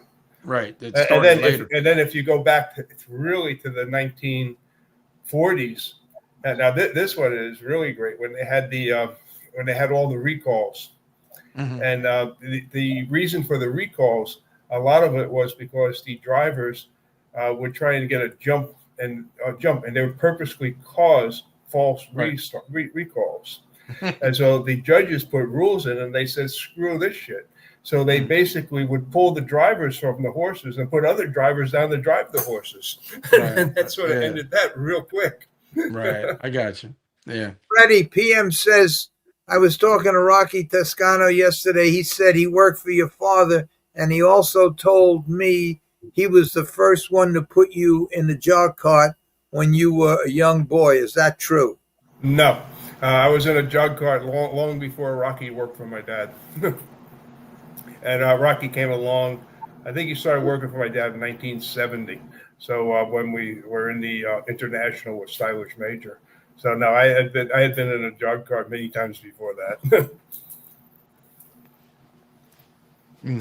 Okay. Manny says, first time I was around a horse, Cam Cardshark colt got loose and he pinned me against the wall. I had him by the halter, and Frank Yanati was yelling, let him go. He's going to hurt you. I didn't let him go. Okay. I don't know if that was a good move or a bad move, but horses get you hurt. Hey, Larry, I do want to get back to one thing on that question, though. You got to remember, I was a young kid at that time, and so I was in school. And so Rocky possibly could have thought that he was the first person to put me behind a horse. But I had been behind horses, before Rocky came along, because my dad and myself had broken a couple of yearlings together previously the year before. Okay, here's Larry Cox. This is the guy that says that if it wasn't for us guys, okay, but he watches every show. He's a good guy, Larry Cox. He says he got 5 TVs going. He's watching Mohawk Harness, Woodbine, Hey, ask him how's your Commanders doing? Churchill, Longlegs, Yankees baseball. I wonder how the Yankees are doing. President's at that game. The Packers football and Larry Rolla's podcast. Wow. Let's see. I just want to go real. There's actually going to be some very good racing this week. We talked about the International Trot on Saturday, but Friday there's 2 old Meadowlands races, the Peter Howden and the Jim Doherty. They're now at Hoosier. They go for a purse of $464,000 and $368,000. That's Friday night for 2-year-old trotters. Saturday we've got Yonkers, the International Trot. Saturday night we've got eliminations for the Metro. Also, we've got probably the best rivalry. We've got Sylvia Hanover and Twinbee Joe Fresh. They're both in the top 10, and they've been taking turns lately, but Sylvia Hanover has been getting the best of it lately. Sunday, start of Jug Week. Also, Kentucky Sire Stakes, $3 million finals at Lexington. That starts at 5 o'clock Eastern. And Jugette on Wednesday, and the Jug on Thursday, and the Jug will be on Fox Sports too.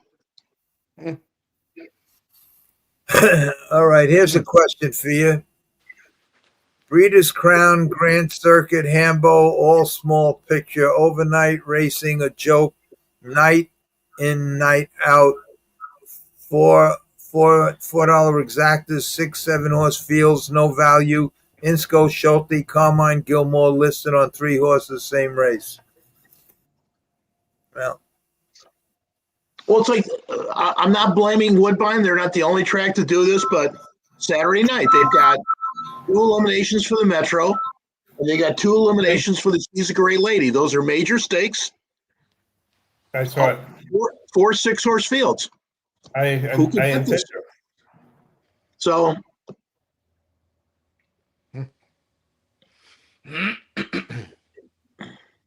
Okay, got it. Bye. Okay, that was Greg. He's basically posted the international horses and what countries they are from up here.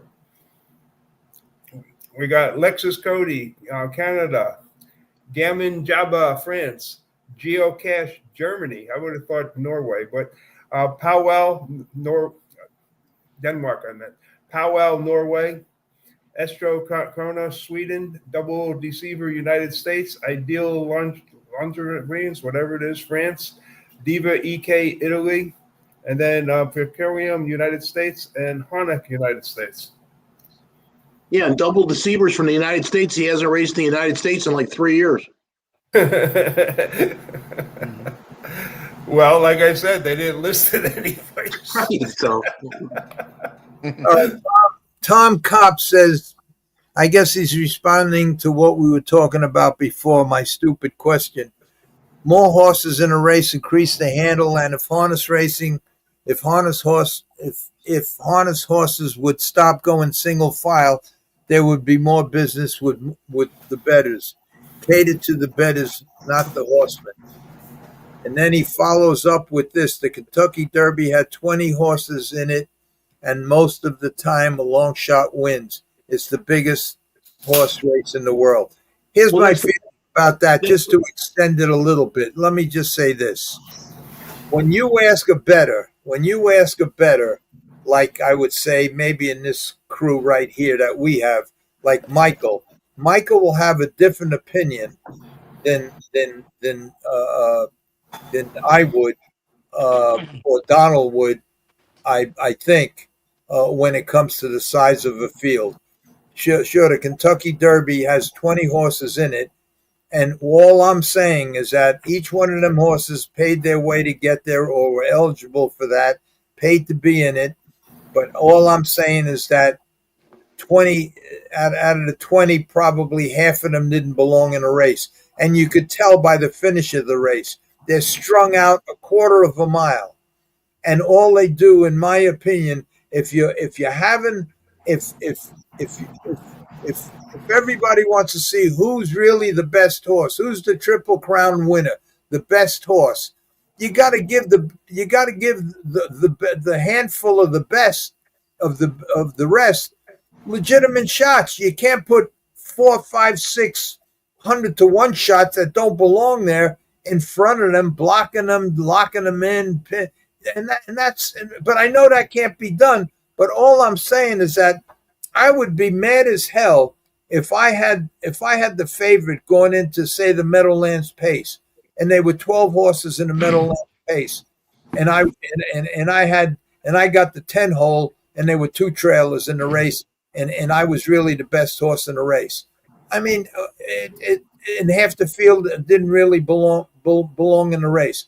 That means I either have to be 30 lengths off the lead horse going to the quarter pole, or I have to bust out of there 100 miles an hour, along with all the inside horses that are going to try to get around the trailers. And I just don't think the best horse in all of them races with a lot of horses is really the best horse.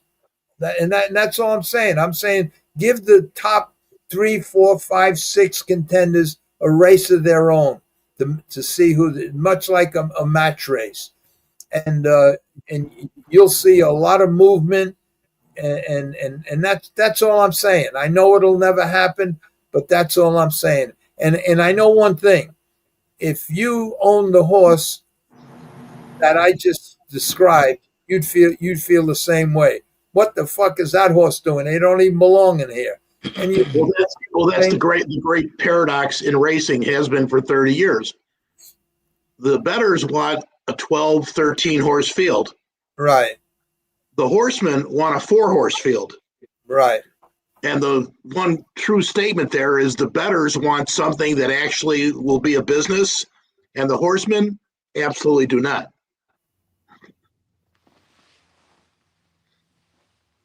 Now, the easy solution there, it's not an easy solution, but if you had an ideal model for a business, the purse should grow with every horse. Because then the horseman would be on the same wavelength as management, as the fans, as everything. You know, ideally, if you had a track 5 years from now that was doing things right, maybe with 10 horses, that race goes for 20,000. But with 5 horses, that race goes for 8,000. But that takes a little work, and nobody's willing to do that work. Manny has a question on the same page, or a statement anyway. He says, Manny says, Michael, the international trot, you could handicap however much you like. The race is wide open, and there's no way to handicap that race. So I don't know Well, if that. Manny's kind of right because, but most of the European horses have gone that distance. So a lot of those horses, distance isn't the question. Periculum proved he can go the distance. He finished second last week. So distance is, at least in this year's version, Manny, isn't a big thing. But you're right. I mean, there's a lot of intangibles with a mile and a quarter race that you don't have with a mile race. Okay, Manny says that Captain Albino is racing before the international track. Can't wait to watch him. That's a $200,000 race and two horses, Coach's Corner and Captain Albano. I think are the only two that can win that. Desperate Man might be good enough, but the 10 hole in that particular race is probably a death sentence. All right, Tom the Cop says, I saw my name, so I had to punch it. Tom the Cop says, you're in trouble now, Larry. Well, Christ, anybody could have told you that. Yeah. Let's see. What did I do? Maybe what I said before. I'm waiting for you to get to the bow tendon questions. Hey, Don, could I ask you a question? I mean, when you ever drove a horse that had never gone past a mile that was going to race at a mile and an eighth or a mile and a quarter, did that affect the way you drove? Yes. Yeah, because it's a longer distant race, and if you use the horse up early, you're not going to have anything to come home with, and especially if the horse is not used to going that extra distance. So some horses are grinders, they just go the same speed. They don't really have any high speed, and other horses have like a brush to them, and if you use that, then they quit. So you know your horse, so you got to try to drive your race accordingly. But a grinder would be better in a race like that. That's a distant race because, they're going the same speed. The other horses go too fast for them at certain points of the mile, but they just keep coming. They don't quit. And they like going the same speed they're going. So they have a better chance in a race like that. But it just depends on the horse and how the race goes. You got to adjust your race as you're going. You can't. You could have a plan in your head, but when the race is going, as the race is going, a horse makes a break, somebody else sits in, another horse is no good, all of a sudden he ties up, or maybe he bled, you don't know, or maybe he's a little sick. All of a sudden that horse is no good that day. So you got to adjust as the race is going, You have to see what's going on. Yeah, Donnie, you have to adjust. There's a question for you. Donnie, he says, Donnie, you are a judge now, but if you wanted to drive a horse, are you still able to, or do you give that up working for the state? Yeah, you kind of give that up. Yeah. That's a choice that you're making. I mean, some guys, they actually got into judging and then they went back into the racing game. They went back to training and driving. Most of the time it doesn't work out. It's not successful for them. But, in my case, I made a choice, and that's something really, unbelievable happened. A multi-millionaire owner came along. I mean, I wouldn't change my mind. Once I make my mind up about something, that's kind of it for me. And I just decided to go this direction, like so many have done before me. So many, successful trainer drivers and drivers that became judges, and they did it before me. So I'm not, a new frontier for anybody. This has been done before. So I'm just following in what a lot of them had done. I'm just having a little trouble getting started with a position someplace. I would have to go to, like I said, some smaller track, and I was just not ready to move away from home like that. I'd like to stay closer to home. So right now it's been working out well. I drive to Goshen. I was back there on the 31st of August and did the New York Sire Stake Finals with Jerry Felding, and now I'm going to Maryland, Frederick, Maryland, this week coming up, starting on Wednesday. They race through Saturday. And, so it's a good experience, and I enjoy it. You're going to be doing anything at Shenandoah? Not that I haven't been asked. You know, I haven't been asked to. Yeah. I hear it's a good thing. You know, it's a good gig is what I hear. Yeah. And so, I mean, I'd be interested in it, you know, if they needed somebody. But, you know, I'm just looking for an opening someplace, you know, and, you know, hopefully something will come about, you know, someone will come around somewhere along the way. I've talked to somebody down in Plain Ridge that's in a big position there, and possibly there maybe later on. And so we'll see. We'll see what happens. You know, I don't know. You know. All right. PM says, Larry, back in the day, there were quite a few horses with bow tendons. You don't hear of that anymore. Is that because the breed got better? And what did you do for horses with bow tendons? Well, I can only give you my opinion.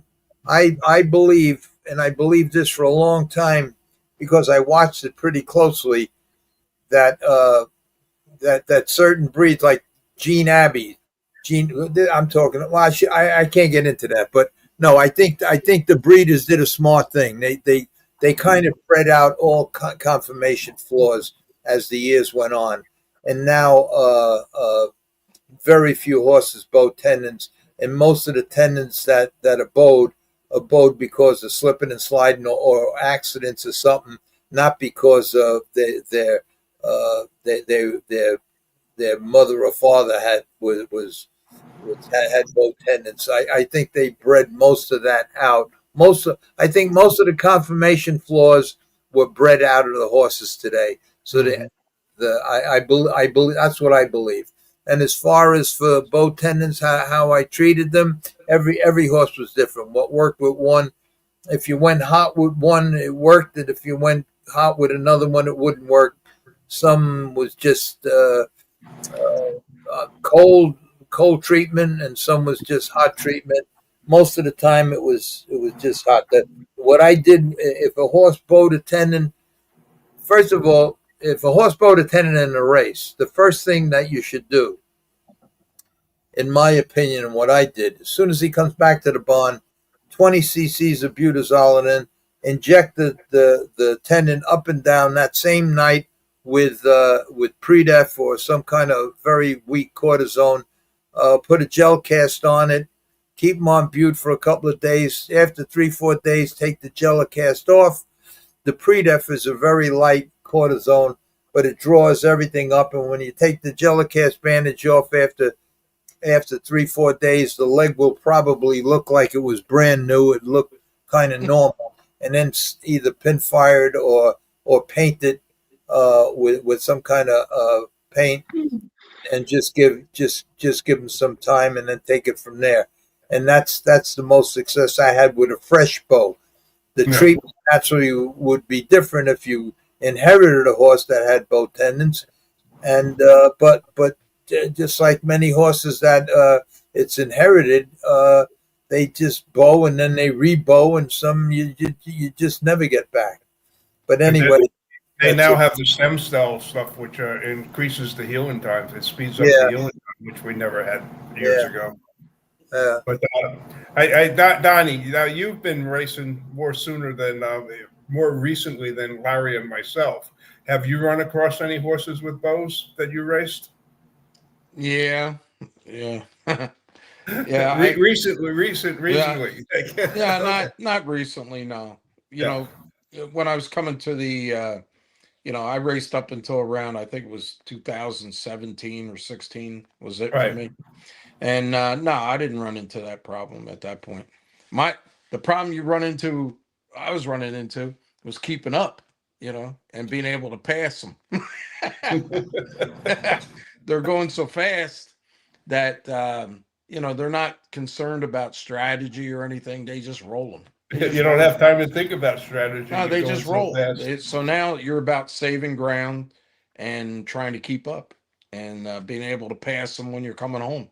It changed. It changed a lot. Yeah. Racing changed a lot. Where guys didn't care about that, and that's one of the reasons they get away with their handholds back so far. Because that's the way they're driving. They're just rolling. They just go. They're not looking to back it down. Michael, did you ever own horses? I did not. You did not. So you're You want to interested. buy one? I That's was supposed to be fun. I was always the student, and I'd be getting there 2 hours before, and I'd be watching the replays before when they were only offered an hour before the races, and all the guys that were on the inside would pass by and say something. I'm paraphrasing, but say, "There's the kid that thinks he can beat the game on the square," and they just laugh. And then, but in the end, I was the only guy left. All those guys, no, they didn't last. But you could beat the game on the square. Now it's a lot more difficult now because you don't have that much square money. I mean, you go back to the days of Roosevelt, half that handle was probably people betting lucky numbers or, just maybe not great handicappers that just love the action. And now that square money has dissipated, and you have to have square money if you're going to have people that make money in the game. So the Meadowlands still has a lot of square money. Mohawk, not so much, but you've got to make this game enticing enough to get the regular people back in the game, because they make the game for everybody. Mm-hmm. It's good. It's good that that the little committee that Freddie's putting together, trying to get the game back in action, trying to help harness racing. It's good that they have you involved, because I believe. See, like if you have a business, that's succeeding, uh, to get to that point, you hire a marketing guy, and then you hire naturally bookkeepers, and they all get along fine. But once the business becomes successful, you got to separate the marketing guy from the bookkeeper, because from the accountant, because the marketing guy always wants to spend the money and the bookkeeper wants to save the money. So when you're trying to fix this business, the harness racing business, it's good that you got somebody that's a gambler. You got a gambler involved in trying to create a situation. You got a breeder, you got a horse owner, and you got a trainer. And I think if I think that's a good combination. Well, I'm going to jump in here, like with Rick Burke. I mean, he's an extremely successful businessman. He basically started Planet. What is it? Planet Hollywood. Planet Fitness. Planet Fitness. He sold that for, I have no idea how much he sold that for, and then he started the other one. He's got like about 200 locations around the country right now, which is another exercise place or health place. So he's an excellent person to have as a business person to be involved with this. And he's got a farm down over in Kentucky right now, and he lives down in Florida, so he's between the two places now. So. All right, look, guys, we've been on for 3 hours now, 3 hours and 7 minutes. And you think that's long enough? Yeah, but before we cut out, I got an answer for you. Go ahead. What you were saying was, why did these people put their horses in the Kentucky Derby? Why did they take a shot and put their horses into the Cane or the Messenger or the Hamiltonian, the Hamiltonian Stakes? And I could tell you why. The reason is hopes and dreams, Larry. Yeah. That's what it is. And you can't take that away from them, because once in a while, like you said, with that race with Baxter Boyd when he almost won, once in a while it comes true, and that's what keeps them in the game. That the thought that why they buy yearlings at the sale. There's also another reason, Donald, because of vanity. You know how many people I've run into that from thoroughbred owners. Oh, I had a horse in the Kentucky Derby in like 1976 or 1980. They say that to everyone for the rest of their lives, and that's very important. That's it, or where are you going? I'm going to the Derby. My horse is in the Derby. Donald, Donald, you're 1,000% right. And the biggest hook that you could get, in my opinion, is to tell everybody the thrill that they would get. That there's no thrill like having a horse coming down the stretch or hitting the wire in front. And you're 1,000% right. The only thing I'm saying is that there's a lot of horses. I really believe that. I know. That they just get in your way. And I'm sure that you've been in a lot of races where you could have finished a lot closer than you did had it not been for 3 or 4 horses that got in your way, or and everyone, anybody that drives feels the same way. Yep. But imagine in a major race like the Kentucky Derby, you got 20 horses in the field, and you have maybe 5 that are legitimate contenders, 5 or 6, and then you got 14 that are that shouldn't be there, that are just in the way. Or like, how about the year? What was it? Big Bird, or wasn't his name Big Bird? He won the Kentucky Derby. Mind that bird.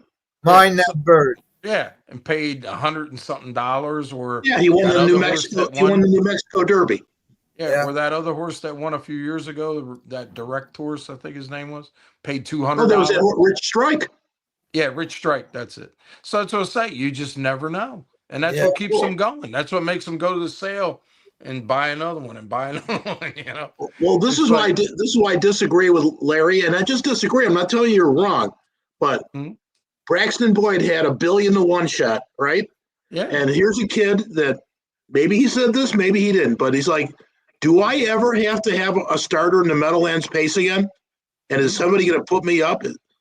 So he had the 10 hole, and obviously an unenviable position. And he actually the 10 hole in the North America Cup. And it was a horrible spot. Right. But he did something that was out of character. He outleft the whole field, got to the front, and eventually finished second, to make the story short. But how many people in their only shot, their only shot in the Derby or the North America Cup, stayed 10th, sat 10th, and 30 years later said, you know what, maybe I should have made an effort, knowing that was my shot. Yeah, well, he probably discussed it. He probably was in agreement with the trainer or the owner to do that, and that's why he took a shot. Because then he had nothing to lose. If I don't do any good, I don't do any good. But at least they're behind me with whatever. Right. It's his greatest moment, and he put the horse in play. Right. Exactly. So that's how I see that. I think people want to take a chance. They just want. They said, you know what? Or how about all these people that put their money into all the stake payments that they're paying, and then sometimes you even tell them. We've done it. We've sat down with the owner and told him. So, he's really not looking like that kind of horse, to be a top stake horse. Do you, want to make these payments or not? Oh, yeah, keep them in it. Keep them in it, keep paying. So, and then some of them will listen to you and you'll take them out. And lo and behold, one out of so many, you'll be wrong. And that horse would have turned out all right. And could have went into these stake races, and that dream is worth something. Yeah, the dream is what keeps them going. Yes, sir. Why do all these people buy lottery tickets that they've never cashed a lottery ticket in 30 years? Yeah. So that to me what is would I do if I won? And then they're so disappointed when you tell the owner the truth that you really don't think, in your opinion. He'll ask you, and you give him your opinion. They'll move the horse from you. You'll tell him you don't really think that he's stake caliber as a 2-year-old, and maybe he's not going to make it as a 2-year-old. Guess who's coming to get the horse? It was sort of like telling you're a school teacher telling a parent that your son or daughter just failed. They were just like, it was just like they would freak out on it. Yeah. It's like when Roger Hammer won the Hambletonian. It's like, what were the odds? Yeah. But that guy got to the Hambletonian. Yeah. Won a heat. And then photo, right? Yeah. Yeah. And then how many one of the greatest calls of all time, because those 2 sentences, Workington said, basically is harness racing in a nutshell when he says, Roger Hammer from the Pennsylvania Fairs to the winner's circle of the Hambletonian. It was impossible. Right. Well, it happens. It's How many exactly that. heavyweight fighters would retain the title more than a year if the top 10 fighters were all in a ring together and it was a free for all? That's basically what 20 horses are like racing Yeah. the Kentucky Derby. No, I agree with you, but that's But what there's keeps them nothing you can going. do about it because, just like Donald says, it's all about wearing the big hat. No, I'm so excited, and and they just pay the entry fee just so we can go to Saratoga, and that's what it's all about. And you get them involved, and that's why a lot of them get involved. Most of them owners get involved. Just what Donald said. Just for the thrill, the excitement of being there. Chance. They got For a chance. 100 years, the Derby was the statement race. In other words, if your horse won the Derby, he was worth breeding to, right? He was worth giving all the great mares to. But that's not really the case anymore. Because you brought up like Rich Strike.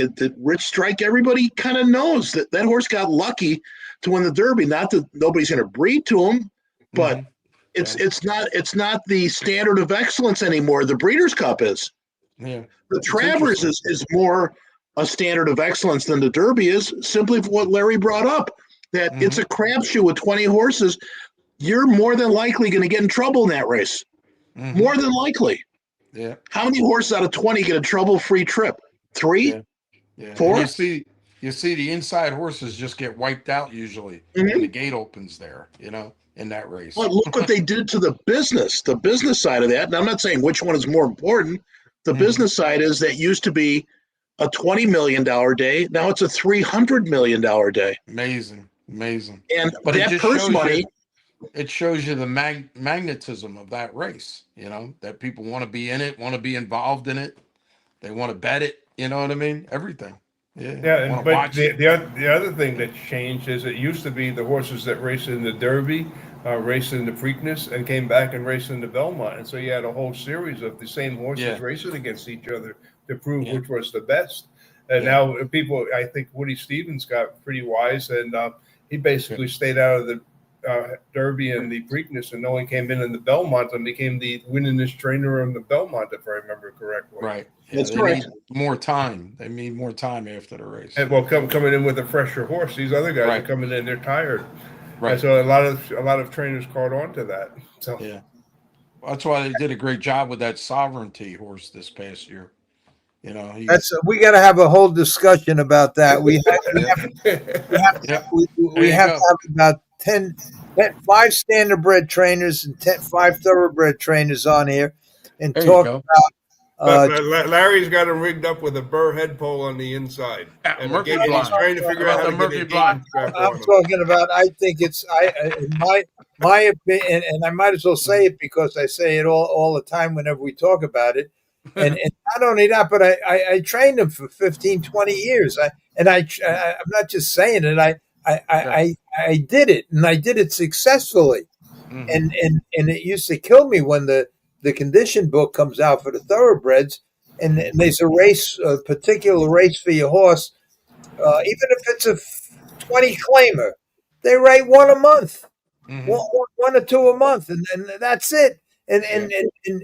Because the mindset with the thoroughbred people is that they need 2-3 weeks after a race, and I could in my language I could shoot down that whole theory, not only because I did it, I went against that and was very successful doing it, but it's bullshit. And I can give you a million reasons why it's bullshit, but I can't get a thoroughbred trainer to come on here and just debate me with that. Why do you need 17 days? Why do you need 18 days? Why do you need 20 days? Why do you do? Now, I will tell you this, that many of these horses, especially now because of HISA, many of these horses, the thoroughbreds, don't get up for 2 days. I mean, because now you can't give them a shot of steroids after the race. You can't give them nothing. So Yeah. a lot of them are down and out for 2 or 3 days. But they look. In my opinion, if a horse is conditioned properly and kept sound in both body and mind, there's no reason that horse can't race every 2 weeks. No, in my mind. I don't care if he's a thoroughbred with 125 pounds on his back. If he was conditioned properly and trained properly, conditioned properly, there's no reason why that can't happen. Now, that means he's not going to race 40 times a year like the standardbreds. But why does the average race of a thoroughbred have to be 8 times a year? Why can't it be 20? Why Larry, look at Seabiscuit.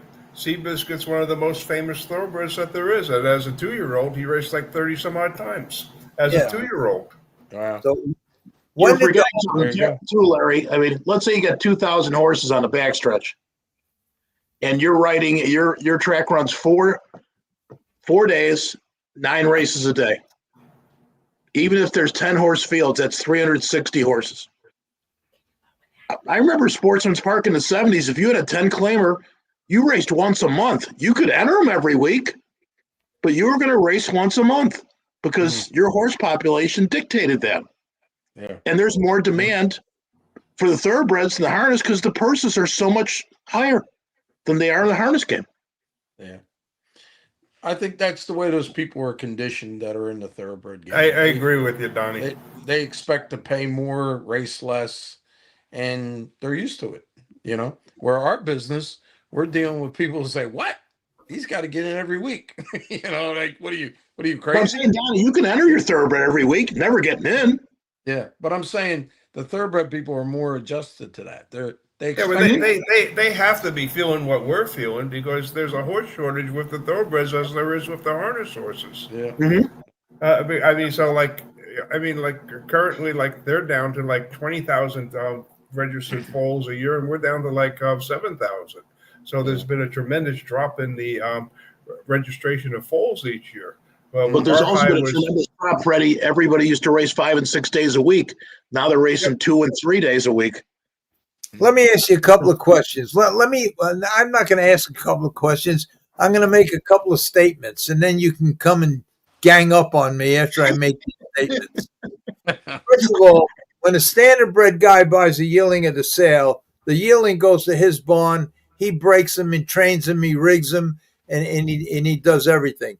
In standardbred racing, you don't see any horse. You might see down the stretch, and this is every race at every racetrack, you might see a horse get a little tired and start bearing out, okay?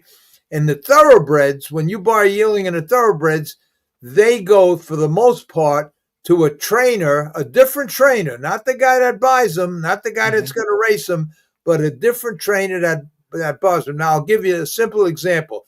There used to be a guy called Krupe that was the leading trainer here in New Jersey, okay? He was the leading trainer in New Jersey. He quit training horses and went south, and he bought a farm. And then because he was a leading trainer and everything else, he got 100 to 150 yearlings every year to break. Thoroughbred yearlings, because the thoroughbreds don't let yearlings on a farm. You send them away.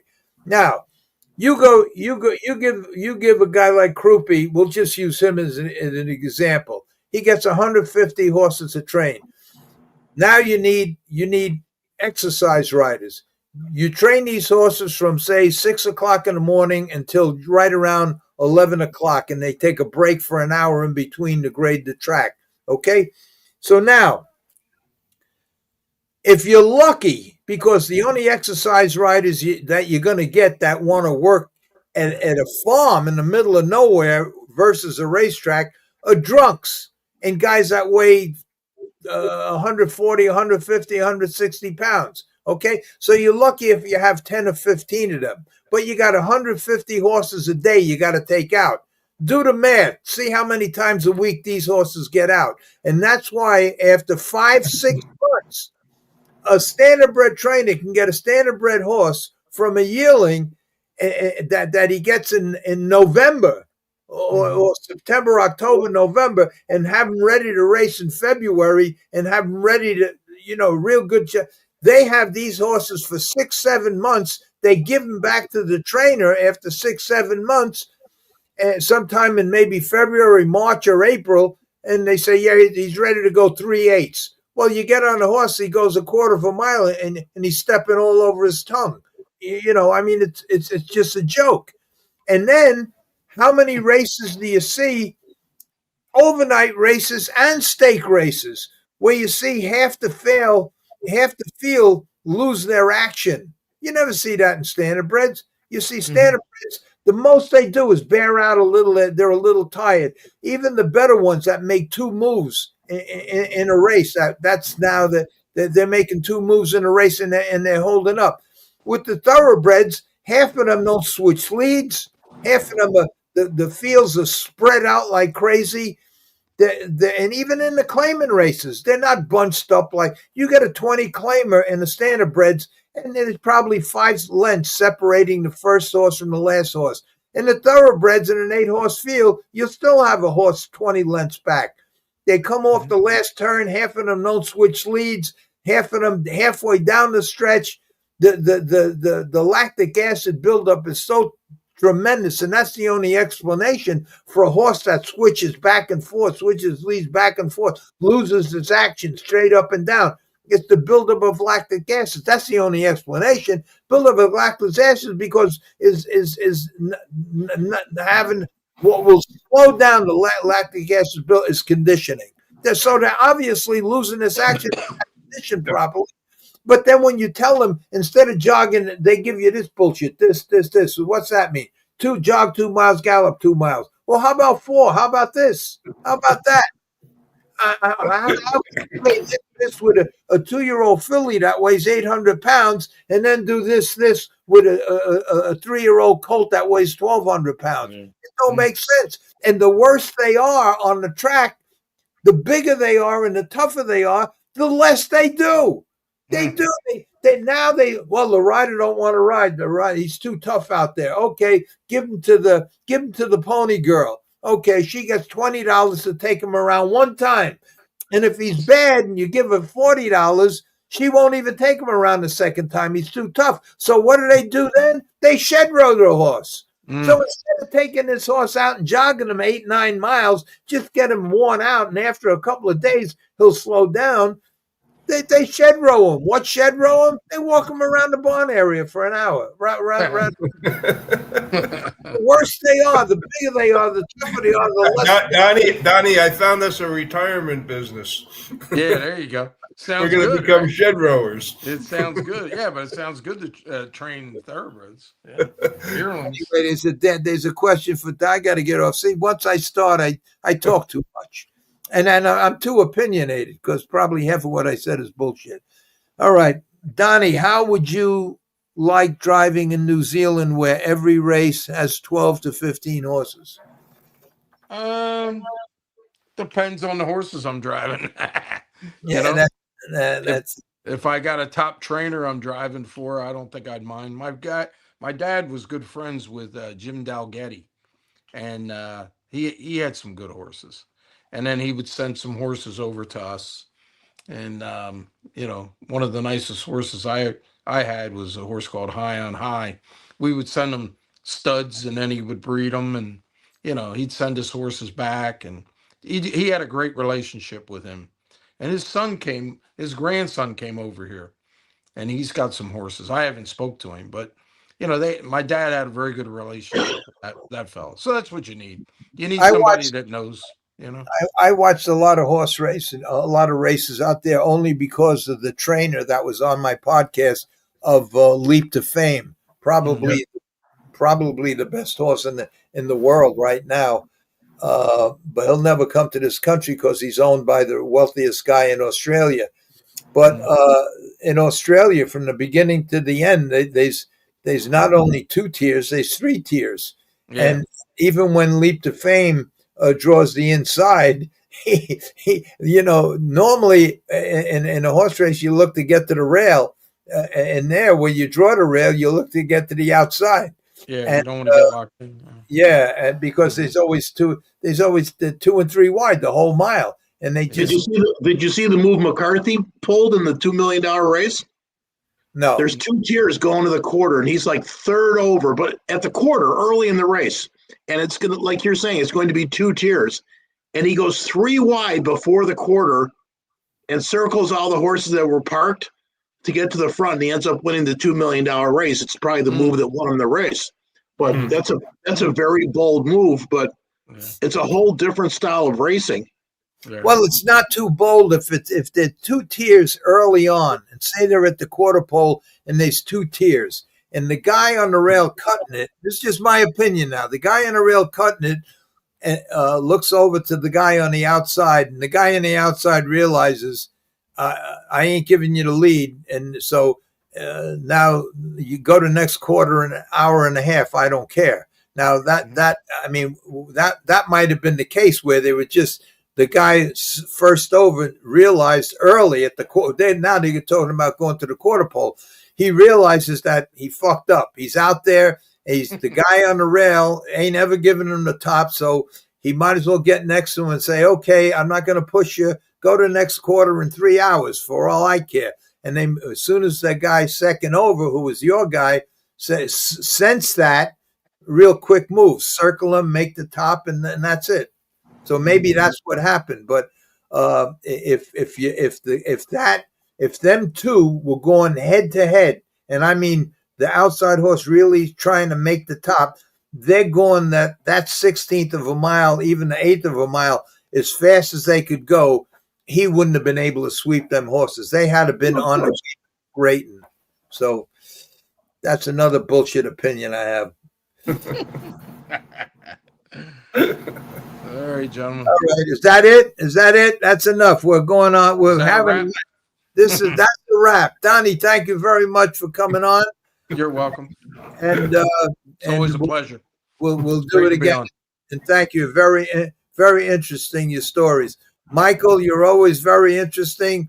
Freddie is Freddie, and I'll talk to you, Freddie.